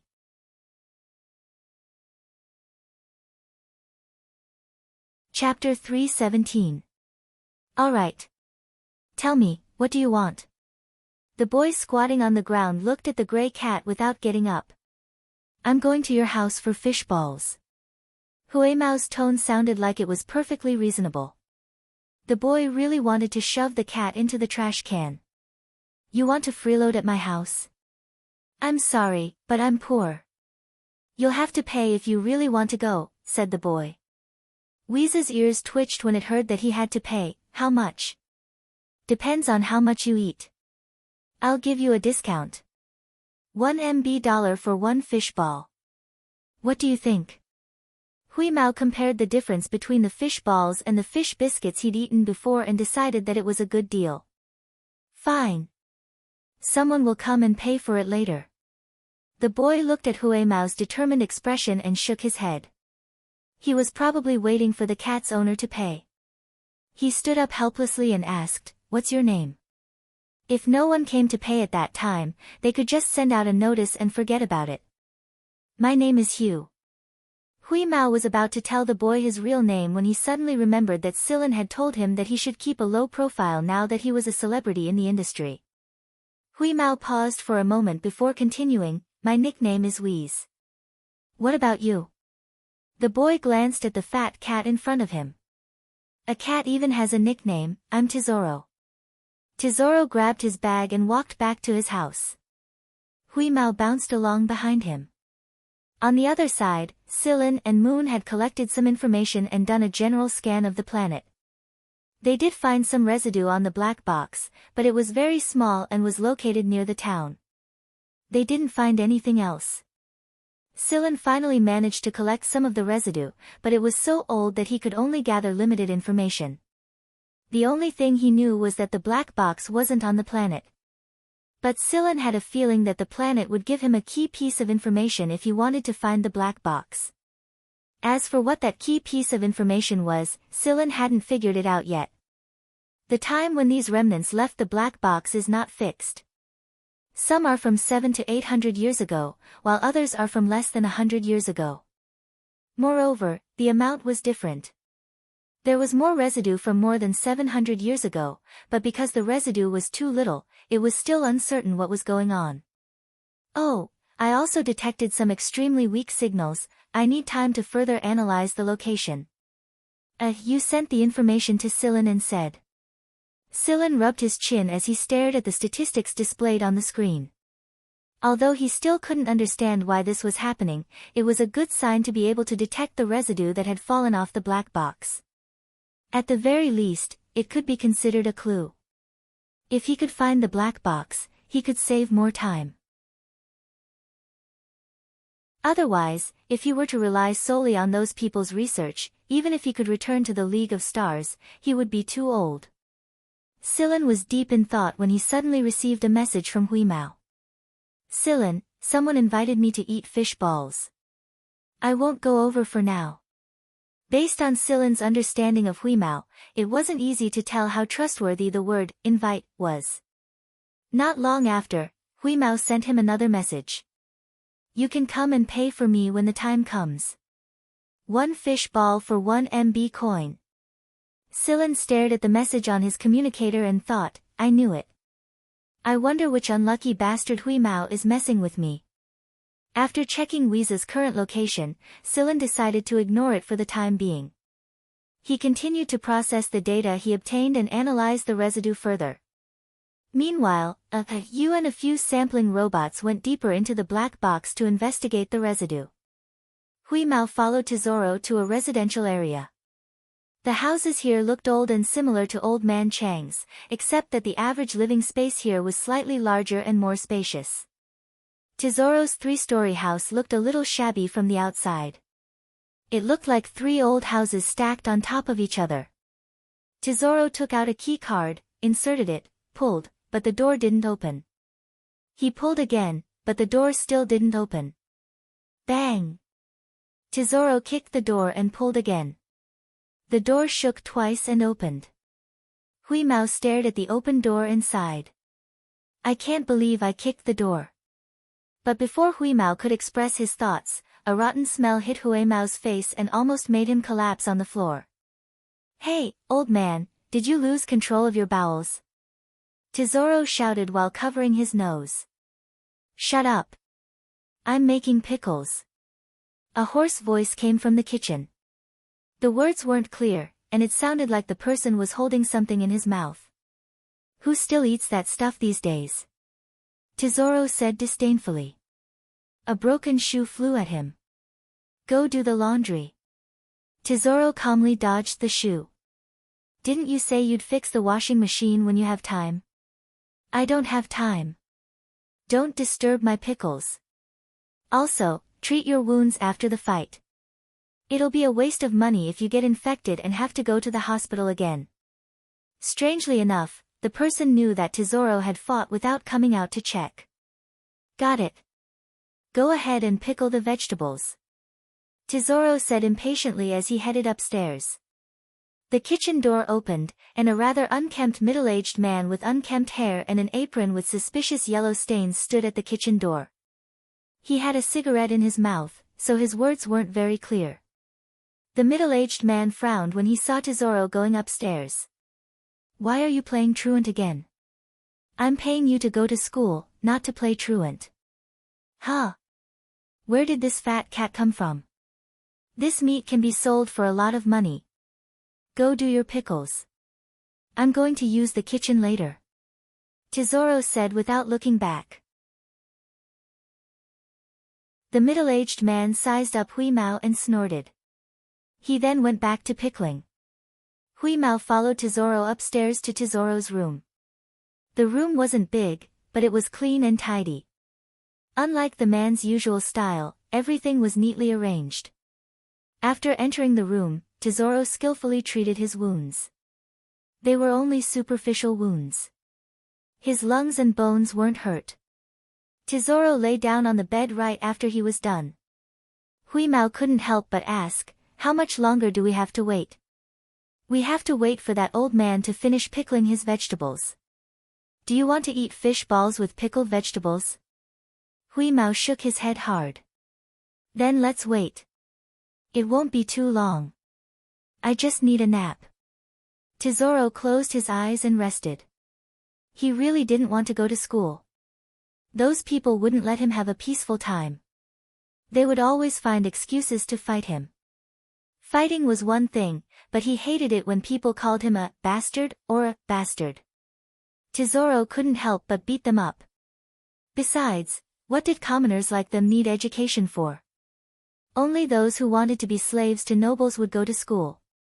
Commoners living in this area wouldn't waste time and money to send their children to school. Tesoro was annoyed when he thought about it. He rested his head on his arm and tried to forget about it so he could have a good sleep. Whis was crouching on top of the cabinet. It had slept for a long time on the spaceplane, and it couldn't sleep right now.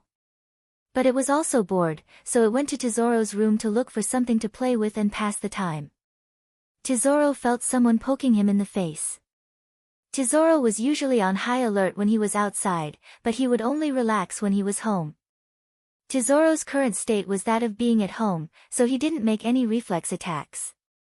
When he opened his eyes, he saw the fat cat slapping his face with its paw. "What's up?" Tesoro yawned. Something was wrong. He looked again and saw a 1-meter-long square box behind Huimao. The box was already open. Tesoro sat up straight and took the box. He checked its contents and heaved a sigh of relief when he found that it wasn't damaged or missing. "You're not allowed to play with this," Tesoro said and tried to hide the box. "Don't hide it. I have a question for you." Huimao stopped Tesoro from closing the box and pointed at a knife inside. "Is this yours?" The box was filled with miniaturized weapons. There were knives, spears, sticks, but they were different from ordinary weapons. "It's just a toy model." "Why are you asking?" Tesoro was puzzled.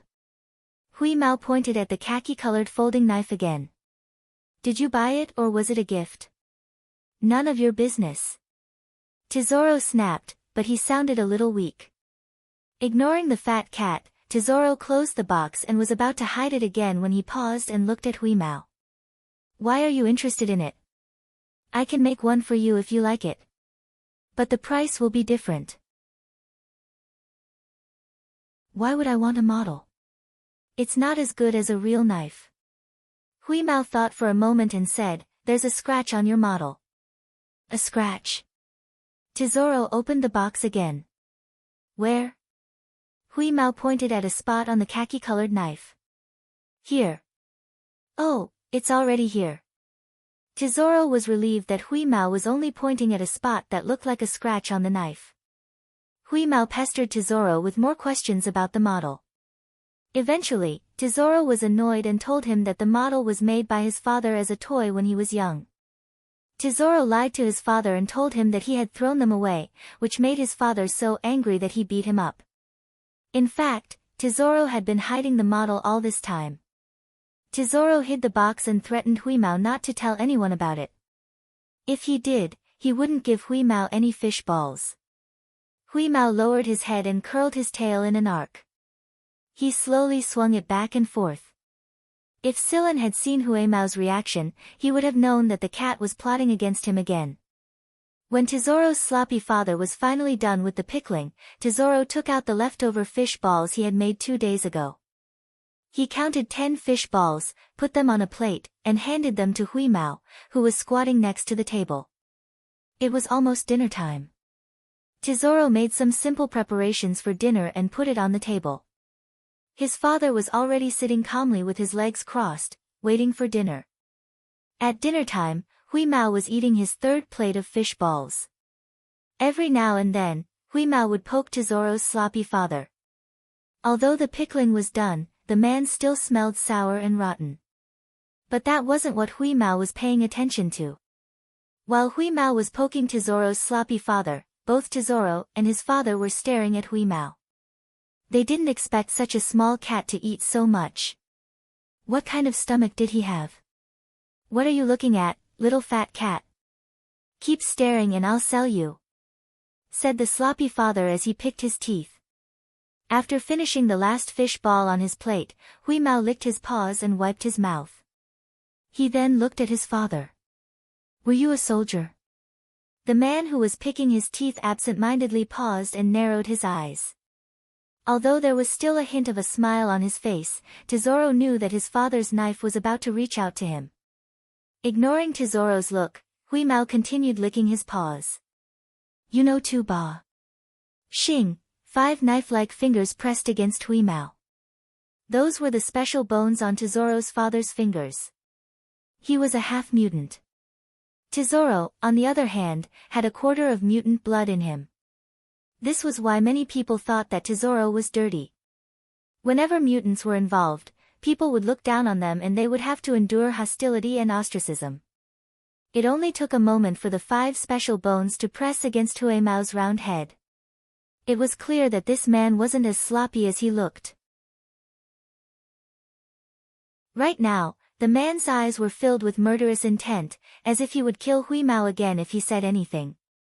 If this person was like a sloppy worm a moment ago, then he was like a lion that was about to start hunting. He was still the same man who smelled like pickles, but anyone who stood in front of him would feel the bloodthirst and murderous aura. However, Hui Mao calmly licked his paws as if he didn't see it. He had seen Tu Ba's folding knife before. The scratches on the knife were actually Tu Ba's personal markings. If he hadn't met Tu Ba at Black Viper's test site, Hui Mao wouldn't have known about this. Shu Sag stared at the cat who was still licking its paws calmly. He didn't know if the cat was calm or slow. But after waiting for a long time, the cat was still licking its paws and wiping its face, completely ignoring him. Shu Sag couldn't wait any longer. How do you know Tu Ba? Shu Sag's 5 special bones were still pressed against Hui Mao, and his other hand was secretly signing to Tesoro in a language that only he and Tesoro could understand. Tesoro had mixed feelings when he saw Shu Sag's secret code, but he still backed away obediently and left the matter to his father to handle. He didn't expect to bring back not only a glutton but also a huge problem.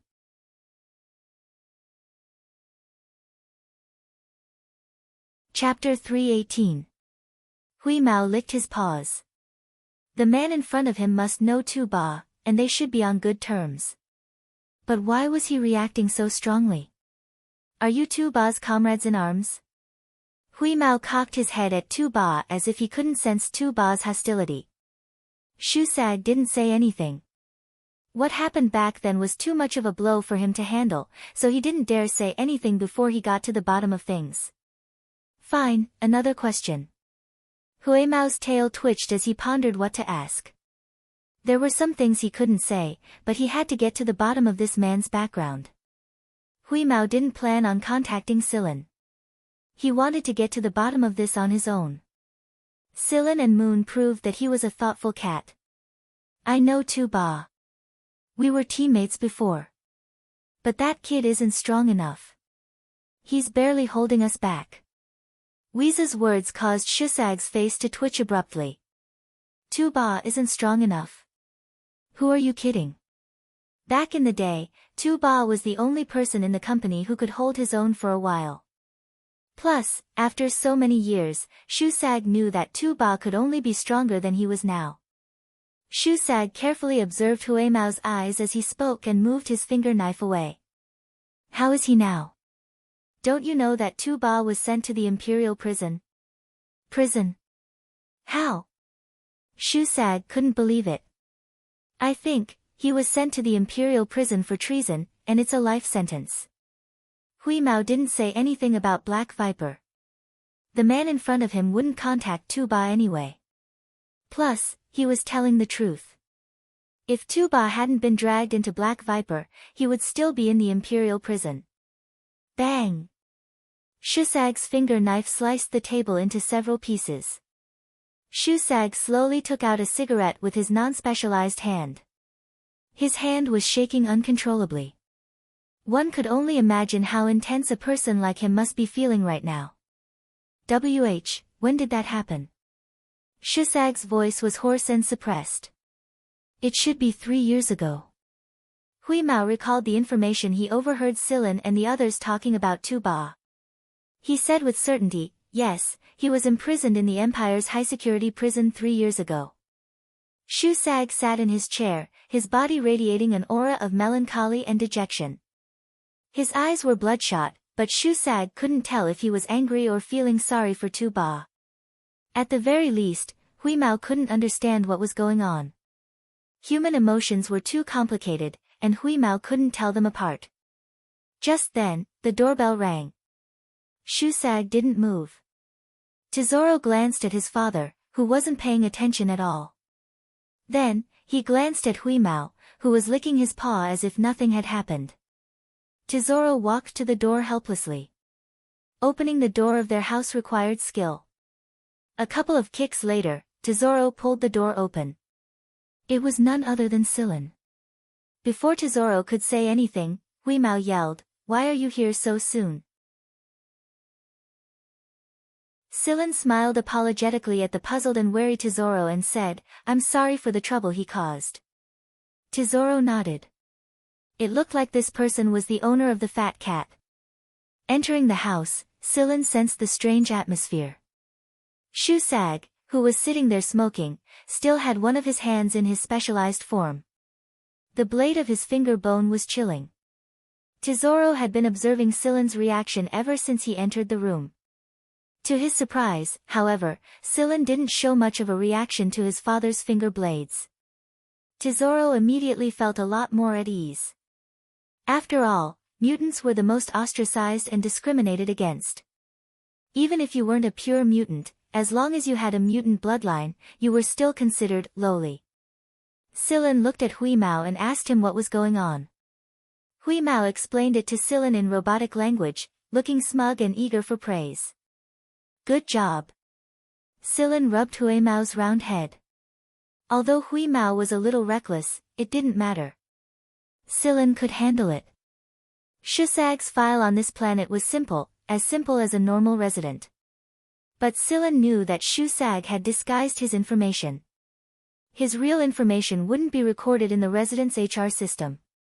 Shusag was a comrade of Tu Ba, which meant that he was also a member of the Imperial United Garrison. It wasn't easy to survive in the military as a half-mutant.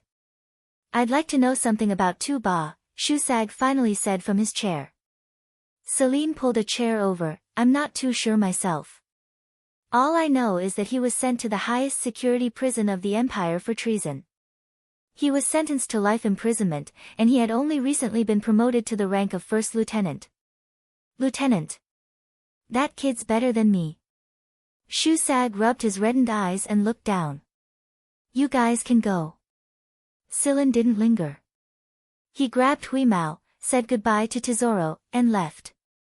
Back in the spaceplane, Silan did some research on Shusag. With Silan's current authority, he could look up information on the United Garrison's HR system. However, Silan was careful not to leave any traces behind. He didn't want anyone to find out that he was investigating Shusag. "Why are you investigating him, Silan? It's enough that you know he knows Tu Ba. Why do you need to investigate him so thoroughly? You might as well go find the black box and get back to the League of Stars," Hui Mao said. "I have my own plans. You should think about how to lose weight. Look at your body." Silan poked Hui Mao. The guy looked like a ball of fur when he squatted there. Shusag was his real name, but some records had been changed and a lot of information had been erased. He had to find Tu Ba if he wanted to know more. From Tu Ba, Silan learned more about Shusag and the real reason Tu Ba was sent to the Imperial Penitentiary. Shusag had something to do with it. Back in the day, Shusag, a half-mutant, worked his way up to the rank of lieutenant. However, he was disgraced by a minor noble for standing in his way and expelled from the army. What followed was the betrayal and frame-up of his gentle wife. In order to avoid being hunted down by the minor noble, Shusag had no choice but to bring his 5-year-old son, Tesoro, with him to a small, unknown planet. There, he had to endure the oppression of starting from scratch. In order to make a living, Shusag had even melted down his precious platinum military medal and sold it to raise more money to escape. Back then, there were people he was close to in the military, but there were even more people who disliked him, especially those who discriminated against mutants. That was why after Shusag's incident, there were a lot of people who added insult to injury. In the end, it was Tu-Ba who put a stop to it. 3 years ago, Tu-Ba seized the opportunity to kill the minor noble and sent him to the Imperial Penitentiary for treason. Tu-Ba was a good soldier, but he wasn't a good schemer. Back when he was kicked out of the military, Shusag was only a second lieutenant. If nothing had happened back then, he would have been promoted to a field officer in the next 10 years. A half-mutant with no background was able to achieve all this with his own strength. Back in the day, Shusag was the best fighter in the company, followed by Tu-Ba. According to what Tu-Ba said, Shusag was a good person. According to Silen's plan, he could bring a few good seedlings back to the League of Stars, especially those with mutant bloodlines who had always been suppressed. For example, Sharo, Shurtang, and now Shusag and his son. That being said, Silen still wanted to see how he would deal with Shusag and his son. The next morning, Shusag, who hadn't slept all night, was woken up by the doorbell. When he opened the door, he saw Silen, Huimao, and Moon standing at the door. Rent? Shusag rubbed his unkempt hair. Who knew how long it had been since he last combed his beard? Yes, we can negotiate the rent. Shusag thought for a moment. I don't know why you're doing this, but don't drag us into a conflict. Of course, we're only here for research and sampling. We don't want people to know who we really are, so we're using you as a shield. Silen took out a prepared agreement, and Shusag signed it after reading it. He didn't think that an agreement was worth shit as long as they didn't admit it. Still, Shusag wanted to know more about Silen's group, so he didn't object to them renting his house. And so, Silen lived here as a distant relative of Shusag's. Most of the time, Silen, Moon, and Huimao would go out and search for the remnants of the black boxes. The robots they sent out also searched all over the planet, but to no avail. After a few days of searching, they only managed to find the remnants of the black boxes at different times. Aside from that, Silen got to know Shusag and his son better. One of them had the rebelliousness and awkwardness of youth, and the other didn't know how to express his love as a father. The father and son quarreled on the surface, but deep down, they both knew that the other was good to them. Shusag kept calling them little bastard and little bastard, but Silen knew that he cared a lot about Tesoro. In the language of the mutants, Tesoro meant treasure. During the few days they stayed here, Silen got along well with Shusag and his son. Huimao had fish balls to eat every day, and he also got to try some of Shusag's homemade pickles. Although they smelled horrible at first, they got better after a while. At least, that was what Silen thought. When all the information on the planet was gathered, Silen was ready to leave. Before he left, Silen told Tu-Ba to contact Shusag. Of course, he didn't tell him about Black Viper and left out some of the key details. Shusag didn't press the issue. Now that he knew Silen was doing well, he felt less guilty and slept better. His attitude towards Silen was a lot more sincere. That night, Shusag prepared a sumptuous dinner. Silen decided to leave the next day, so the dinner was his farewell. It happened to be the day when Tesoro returned from his vacation. Tesoro came back with a piece of news. I heard there's going to be a meteor shower tonight. You guys can watch it. A lot of people at school are talking about it. A lot of people are even using the meteor shower as an excuse to date, Tesoro said. Then why didn't you invite a daughter-in-law for me? Shusag didn't hold back. Tesoro curled his lips but didn't say anything. At school, the way the girls looked at him made him want to rush up and slap them. He knew what they were saying behind his back.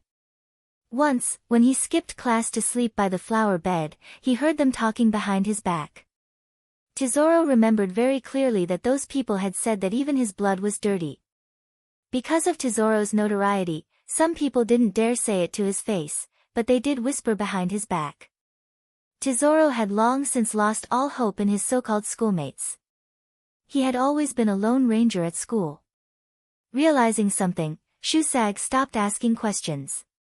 For a moment, neither father nor son said anything. Seeing this, Sillin broke the awkward atmosphere and asked Tesoro, "Where can we see the meteor shower?" "We can see it from this area." "Of course, we can go to the grassland further away. It'll be quieter there. There will probably be a lot of people watching the meteor shower in town. It'll be noisy." Sillin nodded. "Let's go check it out tonight then. There's nothing to do anyway." "Okay." Tesoro was overjoyed. Compared to Tesoro's excitement, Huimao didn't feel anything. It was just a meteor shower. What was there to see? He might as well sleep at home. That being said, Huimao followed Sillin and the others to the grassland further away from town where he first encountered Tesoro. The meteor shower arrived in the wee hours of the morning. The friction between the atmosphere created countless sparkling ribbons, which excited many young people. Even from where they stood, they could hear the shouts of the youngsters in town. However, there wasn't much romance to speak of here. All they did was take care of Tesoro's curiosity. Beep beep beep beep, the urgent notification surprised Sillin, but his expression changed when he saw the data sent back by the probe robots scattered around the area. Moon also noticed that something was wrong. As the meteor shower arrived, he detected the signal of residual matter. Although the signal wasn't obvious, it was definitely the signal of residual matter. The residual matter really came from outside the planet and came with the meteor shower. Meteor shower, looking at the bright light streaking across the sky like raindrops, Sillin shuddered.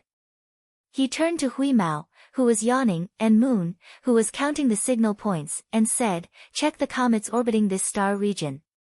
Seeing that Sillin and the others were suddenly busy, Tesoro pushed Shusag in confusion. "Old man, why are they checking the comets?" "How would I know? I'm not educated." "Aren't you from an intermediate school?" "Tesoro." "Celine, this is the result of our investigation." Moon projected the results in front of him. The image showed all the periodic comets in this star region, their orbits, and the places the planet had passed. "Don't call back the probes. Let them continue to collect the residual matter that came with the meteor shower. Let's go back to the spaceplane," Sillin said to Moon. "We're leaving." "Oh, right."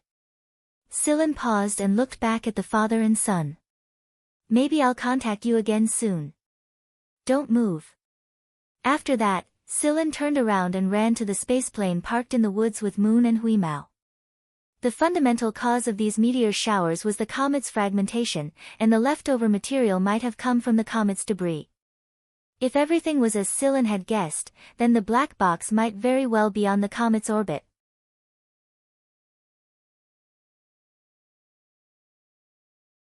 Chapter 319. After returning to the spaceplane, Sillin, Huimao, and Moon analyzed the information and found the comet in the meteor shower.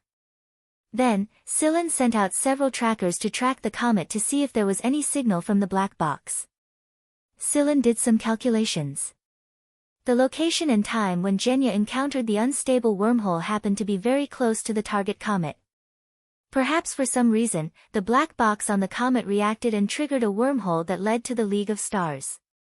After that, the comet moved away, and the wormhole became unstable, closing the passage. The whole process didn't last long, and Genya wasn't that close to the planet, so it didn't attract much attention.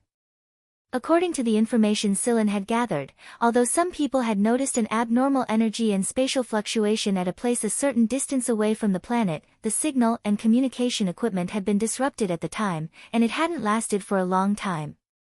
There were many different opinions after the incident, and no conclusion could be drawn. Although there was evidence from various incidents, it was all speculation before a definite conclusion was reached. Sillin, Huimao, and Moon stared at the signal sent back by the trackers on the screen.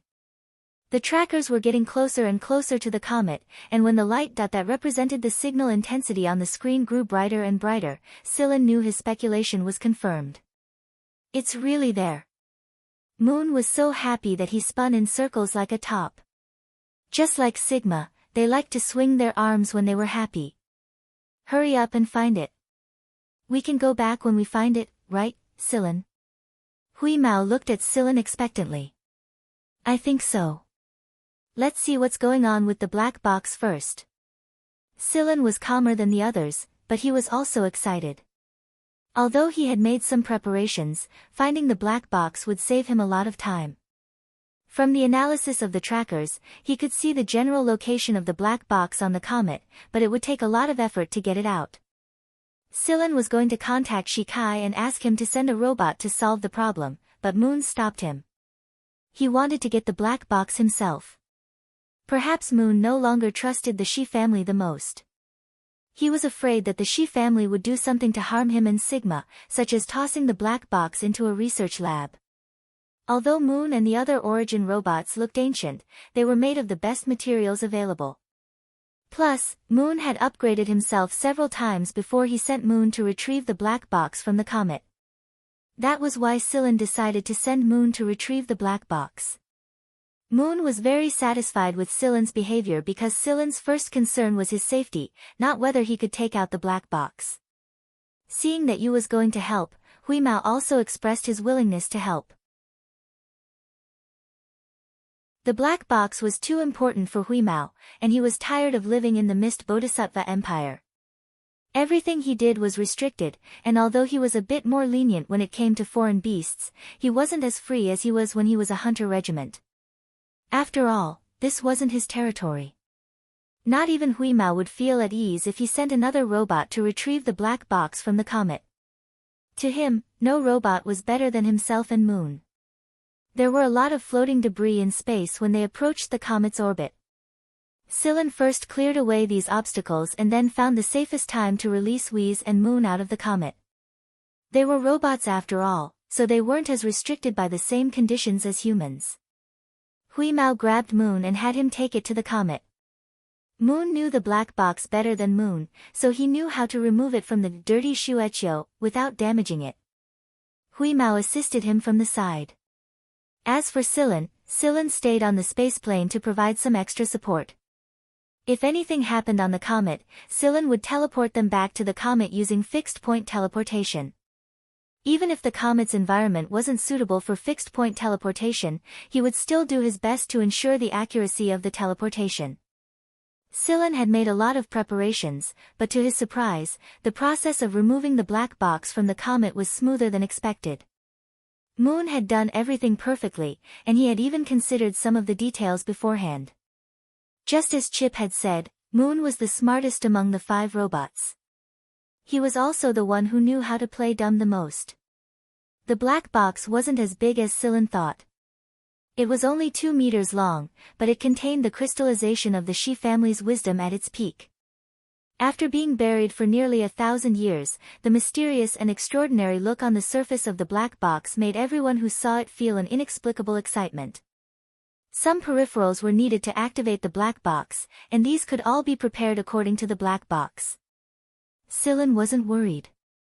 Considering the capabilities of the people left behind on the research bastion, this shouldn't be a big problem.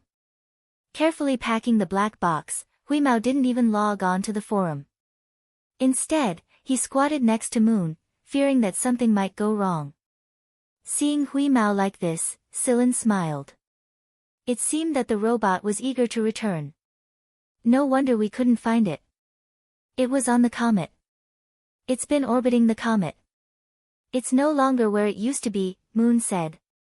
The blue light on Yu's face curved into 2 curves, showing that Yu was in a good mood.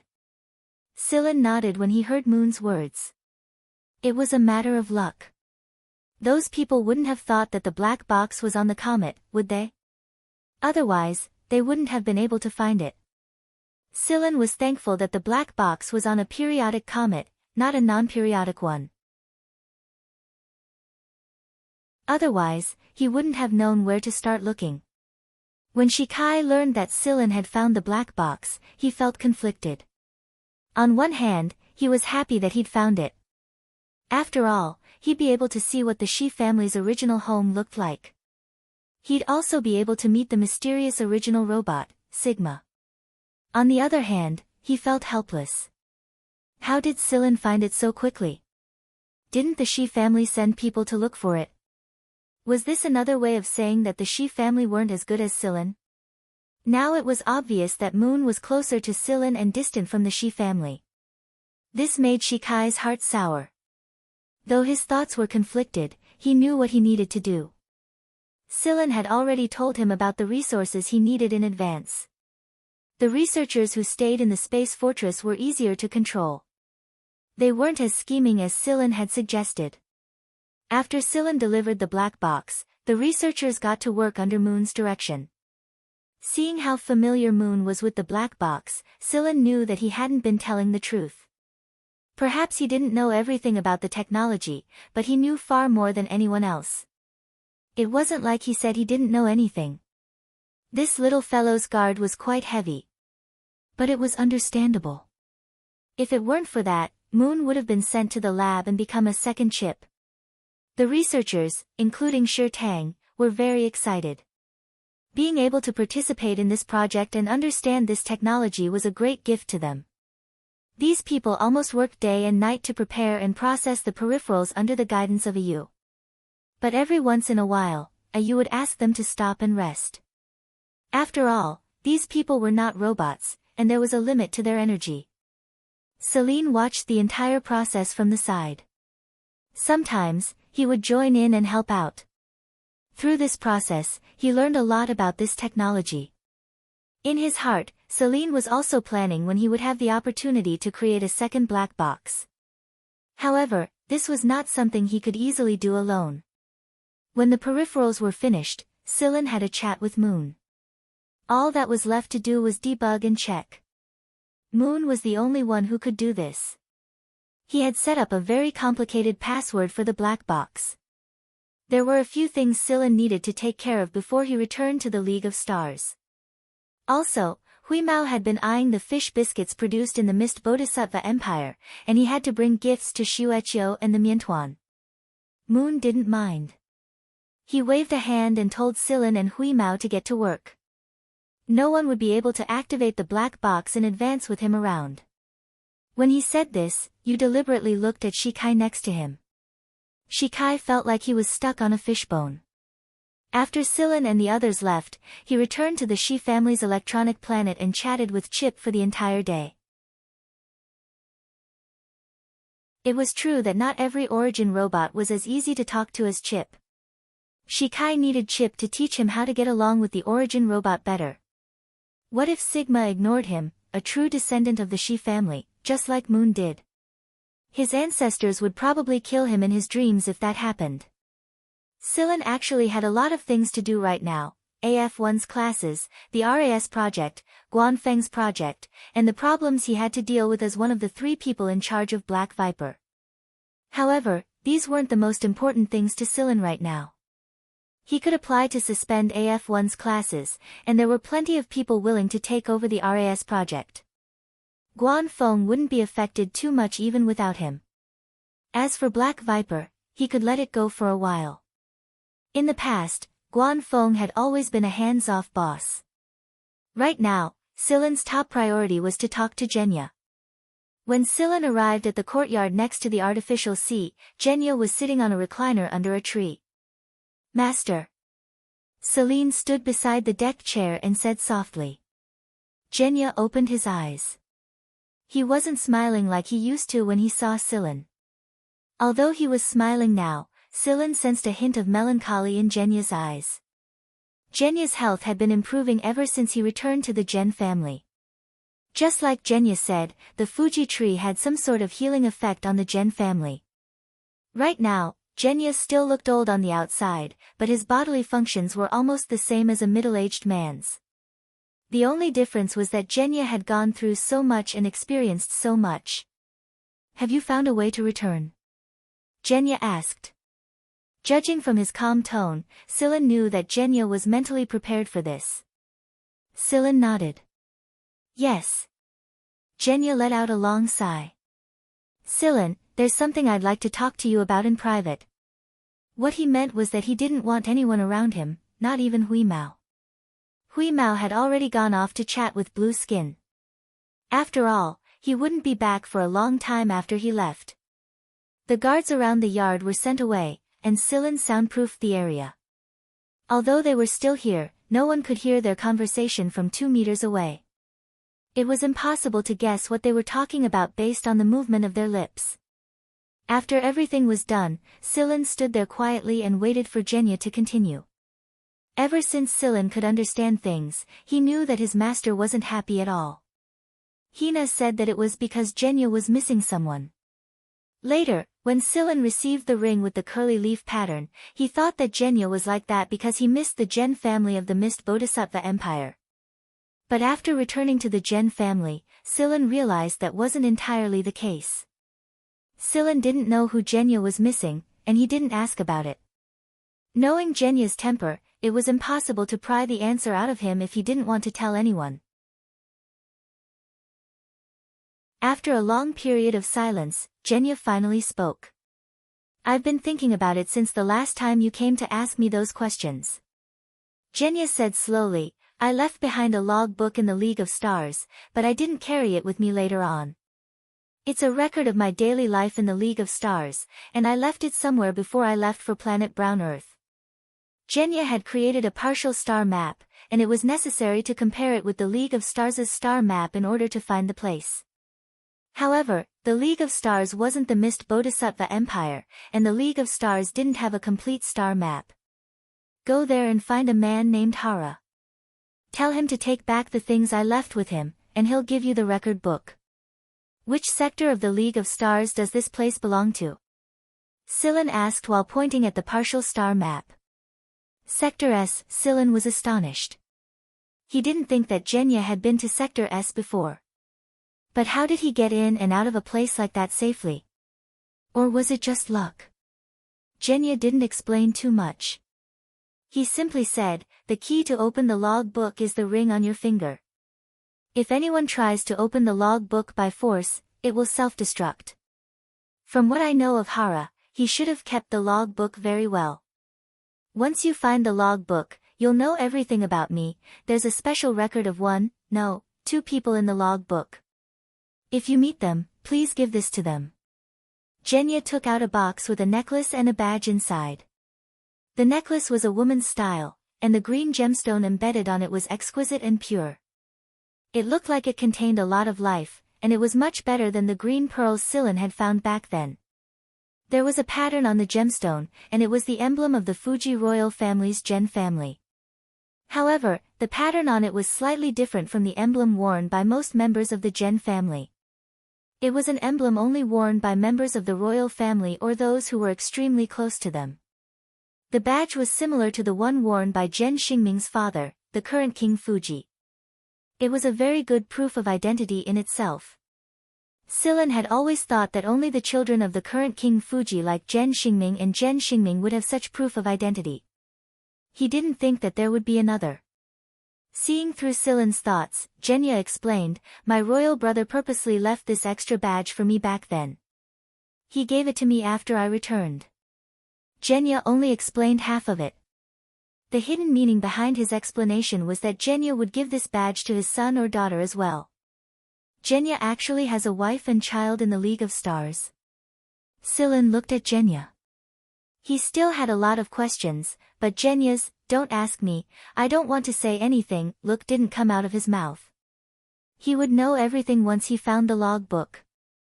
Silen accepted the box containing the 2 items. "You're not going to meet them?"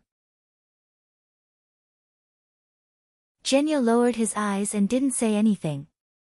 However, his lips were tightly pursed and his fingers were rubbing his sleeves. Seeing Genya like this, Scylla knew that Genya was conflicted.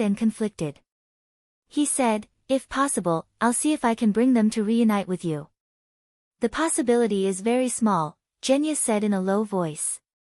No matter how Scylla listened to his tone, he felt that he was full of grievance. Scylla glanced at Genya with an odd expression. He didn't know that his master had such a side to him. "I understand. If everything goes smoothly, I'll bring you to meet them when I return," Scylla answered. Genya turned his head to the side and didn't say anything. Scylla took this as a tacit agreement. Before leaving, Genya told Scylla, "Don't worry, I'll take care of things here. As for you, be careful when you return to the other side. Your safety is the most important." "Yes, master. I know what to do. Don't worry." Scylla gave Genya a hug before leaving the courtyard. He brought Hui Mao to buy the fish biscuits and gifts it had been longing for. Scylla rubbed his forehead when he saw Hui Mao's list. "It's not like we're not coming back. Why do you need to buy so many things?" Hui Mao thought for a moment and realized that Qin Lai was right. Therefore, he circled some of the important items with his paw. "Then I'll buy these first. I can't go any lower." "All right. But you need to lose weight, glutton." Besides the fish biscuits, Hui Mao also took the opportunity to roar on the forums, "I'm going to leave for a while. Don't get too cocky, little ones." Some people let out a sigh of relief when they heard this. They could finally enjoy some peace and quiet. Scylla also left a letter for Guan Feng and set it to be sent at a fixed time. It would be best if Guan Feng could show up if there was an emergency. After all, Genya couldn't take care of everyone at the same time. It would also reduce some of the pressure on him. Scylla also contacted Shu Sag and his son and picked them up. When they returned to the space fortress, Shikai was already waiting for them. Other than Shi Tang and Sha Rou, the rest of the researchers had been transferred to another space fortress. This one had already completed a round of modifications. "Are you ready?" "Ah, you moved a finger in front of the black box." "Then let's begin."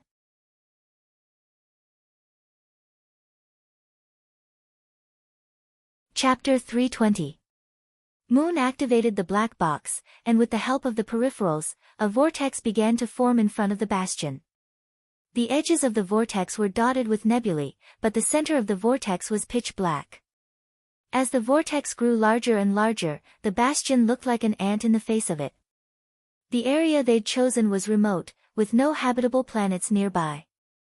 They didn't have to worry about being discovered. This vortex was much larger than the wormhole Genya had encountered all those years ago. Perhaps it was because this was the real thing, and the wormhole was just a trigger. As the vortex formed, Scylla and the others took their seats. They activated their shields and safety equipment, just in case something happened to them before or after passing through the wormhole. Scylla had fainted for a long time when he was forcibly transported here. Even Hui Mao couldn't avoid it. "All right, let's go," Moon ordered, steering the bastion forward. This bastion had been built on Shikai's electronic planet, and Chip was in charge of it. Every part and interface was intricate and precise. Normal humans would need at least 10 people to safely operate this thing, but for Moon, Chip alone was enough. In other words, the entire bastion was under Moon's control. This was the decision Shikai made after his conversation with Chip. Chip told Shikai before he left, "No matter what, we 5 original robots will never betray the Shi family." That was the reason Shikai was willing to hand over control of the bastion to Moon. Perhaps Shikai didn't trust Moon, but he trusted Chip. Right now, there were only a handful of people inside the space fortress. Scylla, Whis, the Shi siblings, Shu Sag and his son, Shikai, and so on. The rest of the researchers had been evacuated a long time ago, and only the robots remained. These robots wouldn't move until Shikai gave them the order. The bastion headed toward the center of the vortex. As it got closer and closer to the wormhole, Shu Sag and the others couldn't stop their hearts from racing. When Scylla went to find Shu Sag, the guy was still asleep. When Silen told him about his plan, Shusag's first reaction was that he was still dreaming. After all, someone suddenly said, "Let's go. I'll take you to another galaxy to live the life you want." For someone who'd been through so much and dreamed of breaking free from the shackles of nobility, Silen's words were like seeing holy light. After slapping himself a few times, Shusag circled around the house and confirmed with Silen. Then, he summoned Tesoro, who was still in class at school, back to his room. Shusag was very interested in the world of hunters Silen spoke of, and Silen needed a few helpers. Shusag and his son were without a doubt the perfect candidates. When Shusag notified Tesoro, his teachers and classmates weren't surprised by his abrupt departure from class. But they didn't know that Tesoro was really going to leave this time. Shurtang and Sha Ro were looking forward to a new life. Although they didn't know what the situation was like on the other side, they were certain that it was better than the one they'd been in. On the other side of JL, Sigma was staying on the rank D planet where Silen had disappeared. It was the only one left on the planet, along with the instruments and equipment on the planet. Back in the underground base, he had Lovag's guardian beasts to keep him company. Now, even the Lovag beasts were gone. Ever since Silen and Hui Mao left, he was the only one left on the planet. Sigma tried to repair the equipment, but found that it couldn't be fixed in a short amount of time. All the settings were messed up, so he had to repair them to kill time. His heart of glass had shattered a long time ago. At the time, the underground tunnel was almost completely drained of energy, and the connection nodes were in serious disarray. The machine language radiation caused by Hui Mao before he was sucked into the tunnel had nearly paralyzed all the electronic equipment inside the tunnel. Come to think of it, Hui Mao was the main culprit. Of course, no one else knew about it. Today, Sigma was quietly repairing its equipment and playing some cheerful music. Otherwise, it would have felt lonely since it was the only person on the planet. Suddenly, Sigma sensed a familiar signal. The music stopped abruptly, and Sigma confirmed the signal's authenticity. Then, it screamed and ran out of the underground tunnel, arms waving. When Sigma saw the space-time vortex forming in the sky, the familiar signal grew even stronger. It knew who the signal belonged to. It would never forget it even after 1,000 years. You. The blue band on Sigma's face flickered like an expectant heartbeat. When the space-time vortex had expanded to a certain size, a space bastion emerged from it and slowly approached the planet. Once the bastion was out of the vortex began to fade away. Wheeze! Sigma cried out in pleasant surprise. In addition to Yu's signal, it received Hui Mao's signal as well. This was a great surprise for Sigma. "Sigma, I'm here to pick you up," Yu said excitedly. "You." Sigma's thrusters roared to life, and an opening opened in the bastion's hull for Sigma to enter. The two brothers who had only met each other after 1,000 years were waving their arms and circling around each other. Shikai felt like crying when he saw the robot fly into the bastion. This was Sigma. His ancestors could only see Sigma through images. But now, Shikai was seeing Sigma for real. No one interrupted the brothers' reunion. After a quick scan, Hui Mao turned to Silen and said, "There's no signal from Cheto, and there's no one else on the planet." However, there was a monitor not far from the planet that was constantly monitoring the situation on the planet. Fortunately, because of the space-time vortex, those monitors will be affected and work abnormally. Silen suspected that there were monitors on the planet, so he told Hui Mao to interfere with their signals. Now that Sigma had been picked up, and there was no one else on the planet, Silen ordered you to take the bastion and find a place where there was no one watching. Silen needed to understand what had happened in the League of Stars during the 2 or 3 years he was gone. The League of Stars' media was a bit scattered, but Silen was able to get a general idea of what was going on. Silen knew that there would be chaos before he left, but he didn't expect it to be this big. Almost the entire League of Stars was affected, and the situation was complicated. The Galactic Alliance was now divided into several parts. The political, military, and other major families were involved in a reshuffle that hadn't ended just yet. The League of Stars was no longer the same League of Stars as before. The smaller forces had a hard time surviving in this chaos, so some were absorbed, and some merged to form new organizations. Right now, Silen was only concerned about the 6th Division, no matter what the politicians and strategists were plotting. Sigma was in a very low mood after the reunion with you. Only 2.5 of the 5 brothers were left, and Chip was only half of them. Shikai didn't know what to do. Although he wasn't the one who did all those stupid things, he was still the head of the Shi family. He had to shoulder all the responsibility. To Shikai's relief, Sigma wasn't as scheming as Moon. Just like he knew, Sigma wasn't as scheming as Moon. Since Shikai was his master's descendant, Sigma would treat him well. "Where's Cheto, Sigma?" Silen asked.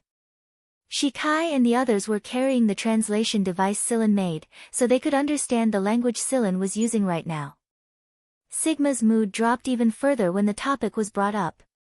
Cheto has left the 6th Division. He left Vanguard after the 6th Squad changed hands. The 6th Division changed hands? Silen hadn't expected this to happen. Yes. Due to the beginning of the Great Chaos, some small hunter regiments were absorbed by Vanguard, and the 10B squadrons under Vanguard were reorganized accordingly. The current commander of the 6th Division is a member of the A Squad. The original commander, Shoten, has been transferred to the A Squad, and 2 new lieutenants have been replaced. However, due to an internal conflict, Cheto left with Diaz and Asha. Rikulab went home, and he left with Dr. Murnichi Tiko. The other familiar faces seemed to have left one after another, but since they were only a minority and the entire 6th B Squadron was in the midst of reorganization, we didn't bother with them. Those who wanted to leave have already left. Did Ji Feng give any explanation for my disappearance? Silen asked. No. Part of the reason Yudi and the others left was to search for you. I don't know anything else, but I can contact the 6th Division's base. Cheto was the one who told me the rest of the information. Can you contact Cheto? Yes. Wait a moment. Sigma quickly pulled himself together and contacted Cheto. The 2 robots had their own unique way of contacting each other. Back then, Cheto had told Sigma to contact him if Silen and Huimao returned. It didn't take long for Sigma to contact Cheto. In the video, Cheto was dressed in sportswear. No one knew where he was. The usually expressionless Cheto smiled brightly when he saw Silen and Huimao. His eyes were bright and full of life. He was already rushing over after receiving Silen's current star map coordinates. Shikai stared at the brightly smiling man in the video and asked a little hesitantly, "Is that Cheto really a robot?" "Yeah, he's a robot. He's very similar to Sigma and the others," Silen said. Cheto had learned more emotions now, and he was able to express them like a human. Shusag and the others' jaws nearly hit the floor when they learned the truth. They really couldn't tell which part of Cheto looked like a robot. Moreover, when Silen and the others were talking to Cheto, it didn't feel like they were talking to a robot at all. It was like they were old friends. "What do you plan to do next, Silen?" Sigma asked. Sigma and Moon shared the same thought when they learned that their master was long gone, and that their brothers and sisters were either dead or crippled. They would stay here and observe the situation for now. If Silen and the others were to return to the Mist Bodhisattva Empire, they would follow them. The black box was in their hands, so they could go back any time they wanted. Shikai also said that he would stay here for a while. He wanted to learn more about this star system, and he was very curious about Cheto. He hoped that he could learn something from his interaction with the Origin robots. Silen thinks for a moment before saying, "Can you contact Ji Feng for me, Sigma?" He told you how to contact him, right? He did. Sigma contacted Ji Feng, but Silen told it to send him an encrypted message first. Meanwhile, on planet J100, Ji Feng was holding a meeting with the leaders of the A Squad. Suddenly, his communicator rang with a message. Ji-Feng didn't mind it at all. He only checked the message after he was done talking. But after reading the encrypted message, Ji-Feng couldn't stay calm any longer. He abruptly rose to his feet, left the meeting room, and went to his personal lounge to contact Sigma. Ji-Feng was very happy to see Silen in the video. Silen didn't hide the fact that the Mist Bodhisattva Empire was located in another star system. Silen knew that Ji-Feng wouldn't provoke the Mist Bodhisattva Empire unless he was an idiot. The Mist Bodhisattva Empire was an entire empire. It was an entire empire, a whole entity. If they hadn't taken care of their own side, they absolutely couldn't afford to let the Mist Bodhisattva Empire take advantage of their weakness. If the Mist Bodhisattva Empire intervened forcefully, not even the vanguard would have an easy time. In fact, they might even face annihilation. It was only after the situation in the League of Stars was stabilized that he could make contact with the Mist Bodhisattva Empire. Silen didn't say too much about his life on the other side. Ji-Feng didn't think that Silen would be able to live well in an unfamiliar and huge empire ruled by nobles in just 2 or 3 years. That being said, Ji-Feng's attitude towards the Mist Bodhisattva Empire was exactly as Silen had predicted. He wouldn't make contact with them for now. That being said, Ji-Feng was very happy that Silen was able to bring back such big news. He had high hopes for Silen in the first place, and now that Silen had returned, Ji-Feng planned to give Silen the 6th Division's captain position or transfer Silen back to the A Squadron. Silen turned down Ji-Feng's suggestion. According to the information I've gathered, the current 6th Division is no longer the 6th Division of the past. My old squad has either disbanded or left. Even if I were to return now, I'd probably have a hard time getting along with my current teammates. So, Ji-Feng waited for Silen to say something. That's why I want to apply to form the 11th B Squadron. Ji-Feng raised an eyebrow when he heard Silen's words. A moment later, he smiled and said, "All right, I agree. Your old base is perfect for the new 11th B Squadron. The 6th Division has already established a base on another planet. The old base is just a backup." "Why?" Silen was puzzled. That base was pretty good. What was the point of not going to another planet to build a stronghold with such a good base? Ji-Feng looked meaningfully at Silen. "You'll have to ask a certain person or an inhuman." Silen looked at Sigma. Sigma turned its head away and pretended to communicate with Huimao, but the blue bars on its face kept glancing at them from time to time. Silen had a feeling that the certain person Ji-Feng was referring to was Yudi, and the inhuman was definitely Sigma, Cheto, Shueqiu Miantuan, and the Lovag beast stationed at the base. "How much money do you need?" "Let me be clear. The situation is chaotic right now, and everyone is short on funds. The amount we can give you is limited," Ji-Feng said. "Then let's not talk about that. I'm sure some people in the regiment will have objections to the establishment of the 11th B Squadron. You can handle it, Commander. Don't worry. Just do what you need. I'll take care of the regiment. Give me a list of the funds you need, and I'll transfer them to you." After the call ended, Ji-Feng lay on his recliner with a smile on his face. "Don't disappoint me, Silen." Huimao was the happiest when he learned that Silen was going to form a new B Squadron. It was his own B Squadron, which meant that it was completely his territory. He was the landlord. By the time Silen told Moon to pilot the Bastion to the planet where the underground base was, Ji-Feng had already ordered everyone from the 6th Division to evacuate. In fact, there weren't many people left in the first place. After Sigma, Silen, and the others left, the residents of the base were constantly harassed. The entire base was like a mischievous hand, teasing them from time to time. For example, some people were locked inside for several days due to the malfunction of the passageway door, the walls of the toilet would move, and there would often be some very strange sounds, etc. Some people were so teased that they almost had a nervous breakdown. Both Sigma and Moon were overjoyed to be back on this planet. Shikai, on the other hand, was finally able to see his ancestors' handwriting.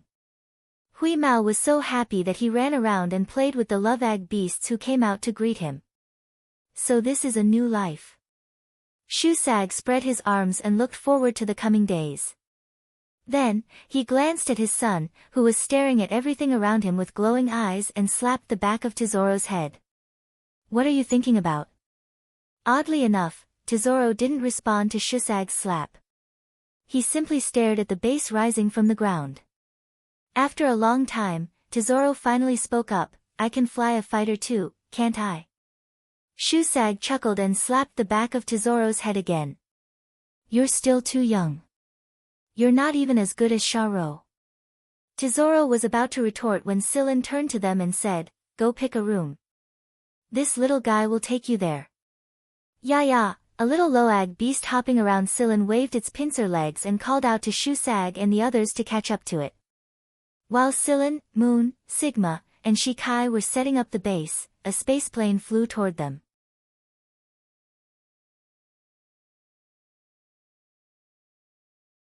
Chapter 321. It's Cheto. Hui Mao, who was rolling around in the middle of a herd of love egg beasts, ran toward him. The incoming spaceplane wasn't small, but Cheto was the only one inside. The cabin door opened, and Cheto walked out in his sportswear. He looked like a free traveler returning to his hometown. Cheto smiled when he saw Hui Mao, who was a lot fatter than he remembered. Long time no see, Cheto. Hui Mao jumped onto Cheto's shoulder and patted him with his paw. Not bad. Did you level up? I modified it by absorbing a couple of rare metals. Cheto scratched Hui Mao's chin. Hui Mao tilted his chin and allowed Cheto to scratch it. Then, he pointed at the spaceplane behind Cheto and asked, where did you get this? I robbed it, Sillin answered calmly.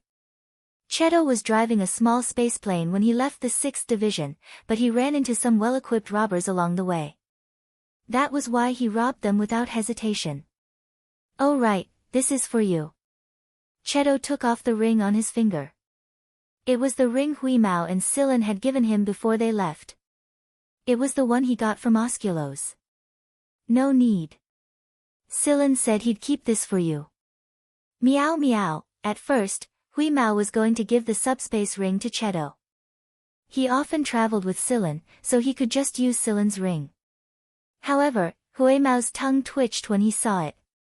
The ring was filled with precious metals, energy blocks, and fish biscuits of Hui Mao's favorite flavors. It was obvious that Cheto had collected the rare metals and minerals over the past 2 or 3 years. The fish biscuits were bought while he was wandering around. You really are my blood brother, Cheto. Hui Mao laughed foolishly while holding the ring. Cheto. Blood brother. Sillin and Sigma, who were setting up the base, walked out of the building. When they saw Hui Mao squatting on Cheto's shoulder and laughing like a fool, Sillin turned to Cheto and said, welcome back. Sigma also rushed over and gave Cheto a hug. For the past 2 days, Sigma's mood had skyrocketed, and the waves on its face hadn't stopped for a single moment. It even hummed a little tune from time to time. Not far away, Shikai's eyes lit up when he saw Sillin high-fiving Cheto in a very natural manner. This robot was a bona fide original robot. It was a robot that was very close to a human. However, Shikai had no idea how far this robot's mind could stretch. He would slowly figure it out as he spent more time with it. Staying here was indeed the right choice. There were some rare metals on Cheto's spaceplane. Sillin needed to build a starship, and there were a lot of materials in the base. But no one would complain about having too many rare minerals. Before this, Sillin hadn't made a move because the higher-ups of Vanguard hadn't officially agreed to form a newbie squadron. It was only yesterday that Sillin finally received Ji Feng's official notice and was ready to officially summon the people who had left. Cheto had returned just in time, and he knew how to contact Yudi and the others. It saved Sillin a lot of trouble. Beaver and Yudi had been guests of the 3rd B Squadron all this time. In fact, they had been guests of the 3rd B Squadron for almost 2 years now. Ever since the Sixth Fleet's major reorganization and the departure of many familiar teammates, they had been guests of the 3rd B Squadron. However, they were quite popular in the 3rd B Squadron because they were both technical talents. Falvey, the commander of the 3rd B Squadron, had expressed the intention of recruiting them into the squadron, but the duo had never expressed anything about it. After receiving Silen's message, the two of them immediately packed up and left. Their departure was swift and decisive. Falvey laughed in exasperation when he saw the situation. The 3rd B Squadron was one of the strongest B Squadrons in Vanguard, and the conditions they had offered the duo were good enough. Who would have thought that they couldn't even compare to Silen's words? After Silen contacted the people, Yudi and Beaver were the first to arrive, followed by Carrie, Ba Dao, and Xiao Shang. Meichi Tiko had returned alone. Lycrabe, no, the 4th young master of the Shi family, Shi Huajing, hadn't returned with them. Lycrabe has some family matters to attend to, so he can't join the construction of this fleet, Tiko said with a smile. While speaking, she took out the little rabbit from her pocket and allowed it to play with Hui Mao and the others. The little rabbit hadn't changed at all after almost 3 years. It was just as small as before, but everyone knew that it was special, so they didn't pay it any mind. I learned from Cheto that he's the 4th young master of the Shi family right now. It's a rare opportunity to take back his power during this time of chaos. Later on, Silen secretly communicated with Shi Huajing and established a partnership. After all, no one could stand alone in this situation. Isolation would only make one situation worse. Adding a partner was like adding a helping hand, a bargaining chip to gain a firm foothold. The last to arrive were Diaz and the others. After the 6th Division was reorganized, Diaz, Asha, his newborn son, Tang Qiuqiu, Qifeng, and Xueqiu left the 6th Division together. After all, the people Tang Qiuqiu trusted the most in the 6th Division were Diaz and Silen. Since Silen wasn't here, Diaz was naturally the one who followed him. After their spaceplane landed, the first person to rush out was a ball-like fatty with a fair complexion. These gluttons have all grown fat. This was Silen's first thought after he returned. Xueqiu had grown a lot. In the past, he could be carried on Tang Qiuqiu's back, but now he was almost as tall as Silen when he stood up. After he rushed out of the hatch, he rolled into a ball and rolled back to where Silen and the others were. It didn't take long for him to join Hui Mao and the Miantuan. Right now, Tang Qiuqiu was already a young girl. Of course, if you ignored the big sniper rifle she was carrying on her back, she would make people feel closer to her. As for Qifeng, he was trying his best to keep a straight face, but the tail wagging behind him made it clear that he was actually very excited inside. Old man, they. Tesoro pointed at Qifeng, who was wagging his tail. Tesoro had been surprised when he first saw Ba Dao. Then, one by one, they appeared out of nowhere. Now, this kid who was wagging his tail so blatantly, Tesoro still wasn't used to it. After all, in the past, everyone was busy hiding their differences, afraid that they would be treated as an anomaly. But after he came with Silen, he realized that there was no need to hide anything. It didn't matter what you looked like, as long as you had the ability. This was a place where strength spoke. Call me father. Shusag slapped Tesoro on the head. Shusag had trimmed his beard and hair, and he wasn't dressed as sloppily as before. Shusag didn't look much older than Diaz now. Right now, they still had to rely on the translator to communicate with these people. That being said, they were confident that they would be able to truly integrate into this group. The more people there were, the livelier it was. For example, when they heard Carrie's familiar roar early in the morning, the gluttons who had pried open Carrie's storage cabinets and disappeared without a trace. Now that the planet was their territory, they could run anywhere they wanted, and Carrie wouldn't be able to catch them. Tang Qiuqiu was getting along well with Sha Rou, and Ba Dao and the others were sparring with Shusag from time to time. Silen knew that Shusag was a powerful fighter, which was why Ba Dao and the others couldn't win against him in the first place. While Shikai was busy building robots, he couldn't summon Moon to his office. Moon, on the other hand, kept Sigma away from Shikai's research area for fear that Shikai would dissect Sigma. In the end, Shikai had no choice but to ask Cheto for help. Cheto didn't turn him down. Helping Shikai build robots was the same as helping Silen grow his B Squadron. Since he was a robot himself, Cheto shared some of his thoughts with Shikai every now and then. Shikai learned a lot from his conversations, and although his new robots didn't have much of an independent mind, some of the details had been greatly improved, and their stealth and combat power had been increased. Everything in the base was progressing in an orderly fashion. When the new team emblem was unveiled, the base held a celebration to celebrate the official birth of the 11th B Squadron and the reunion of everyone. There was still a long road ahead of them, and it would be difficult and full of setbacks. But so what? This was the path they had chosen, and they had to climb it to the end. The B Squadron's main starship was built under the guidance of Silen, Moon, Sigma, and Shikai. The first batch of engineering robots from Shikai's robot factory were sent to work as labor. As long as they had enough energy, these robots could work day and night with astonishing efficiency. On the day the starship was finally completed, the new Freedom starship was as sharp as a blade, and it made everyone's blood boil. Hui Mao had left a paw print on the part of the ship where the Vanguard insignia and the B Squadron's serial number were displayed. Next to the cat's paw were Miantuan and Shueqiu's footprints. Although these footprints were insignificant compared to the entire starship, the trio was very satisfied.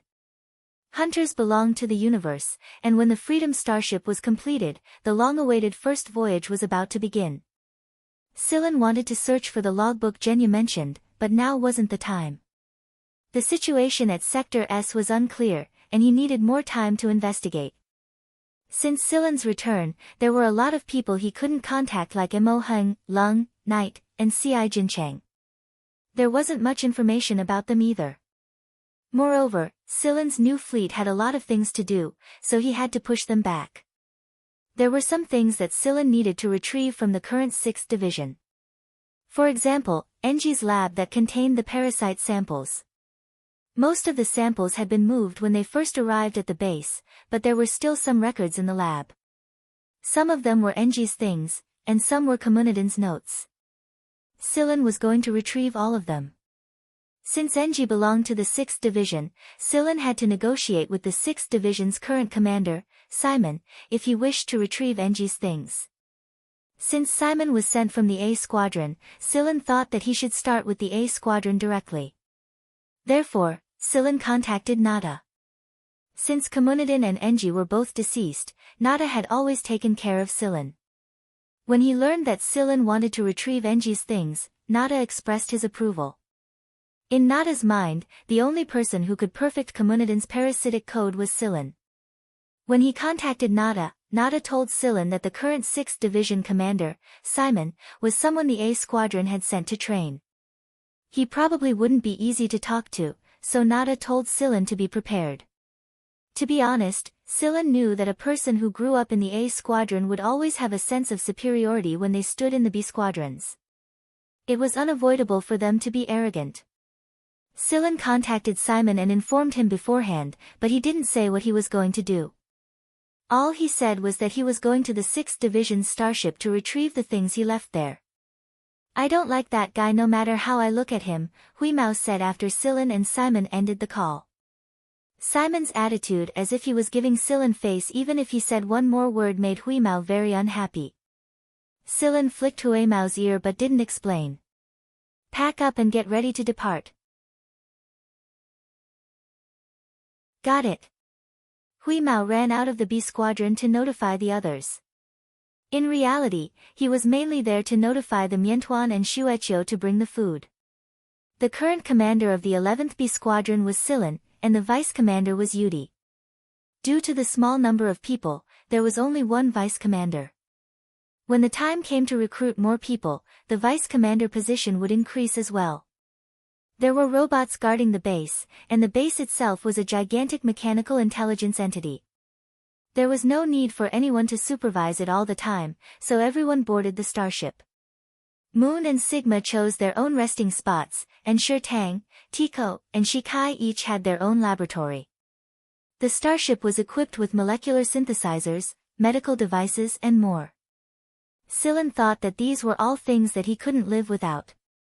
Many of the warehouses on the starship were empty, but hunters could easily fill them up after going out for a stroll. Silen, Moon, and Sigma were responsible for piloting the starship. In fact, either Moon or Sigma could pilot the starship on autopilot. They just didn't want to stay here alone. Silen sat in the cockpit, reading a book and skimming through the League of Stars' media outlets. There were some limitations, but it was enough to get a general idea. When the starship set sail, a wave of cheers erupted inside the starship. This was their first voyage as a new team, so Carrie and Xiao Shang ran around the starship like lunatics. During the voyage, Shusag sparred with Carrie and gave the others some pointers. Everyone shared their experiences with one another, and as a result, they learned a lot of practical combat techniques from each other. Tang's body was much better now that he had been treated. His hair was growing again, and he didn't look as sickly as before. Sometimes, Tang would learn a thing or two from Shusag when he sparred with Carrie and the others. Right now, Sector Z's forces were all over the place. Silen's group did run into people from other forces during the voyage, but they all laughed when they heard that it was Vanguard's 11th B Squadron. Everyone in the League of Stars knew that Vanguard had 10 B Squadrons, not 11. So what was up with this 11th B Squadron? It had to be a disguise. That was why no one thought much of it. If it was any other B Squadron in Vanguard, they might be a little nervous, but not this one. It was a lone starship, and it was marked with Vanguard's insignia, 11. Wasn't that bullshit? Therefore, everyone thought of it as a joke. Vanguard's 11th B Squadron only had one starship. When the joke got out, some people were hoping to see Vanguard's reaction. But no one from Vanguard made a move. Every B Squadron in Vanguard had been notified of the new 11th B Squadron's existence. Therefore, even though they thought it was ridiculous and that this so-called 11th B Squadron was a disgrace to Vanguard, no one dared to voice it out in public. Right now, the 6th Division was occupying a Rank A planet. It was a very good planet, and it was one of the forces they had robbed when the League of Stars first descended into chaos. Building a stronghold on this planet was a good thing for many people, especially those who had been harassed by the underground base.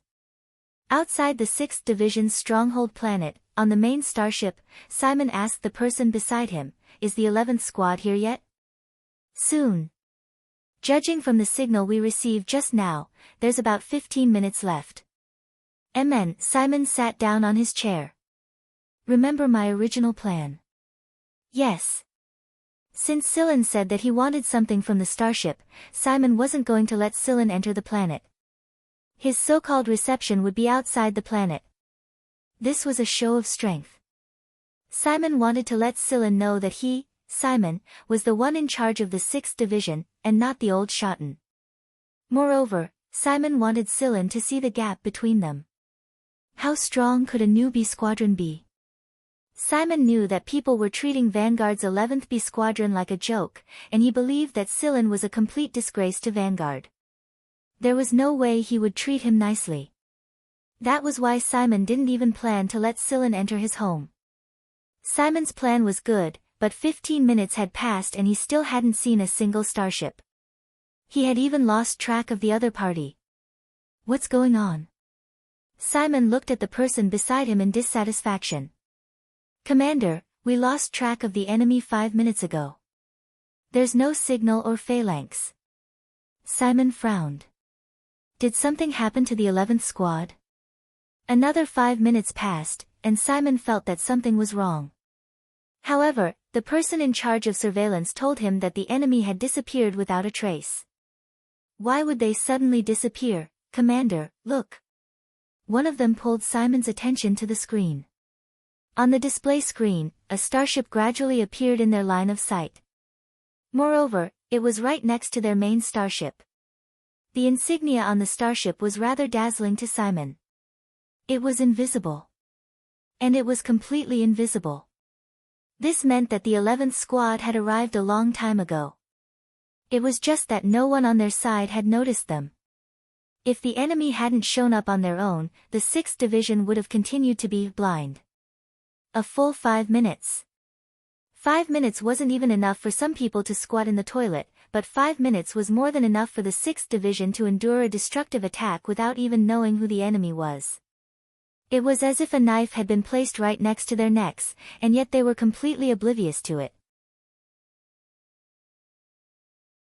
This was indeed a show of strength, but it wasn't from the 6th team to the 11th team, it was from the 11th team to the 6th team. You're tuning in to the Blissful Bookshelf YouTube channel.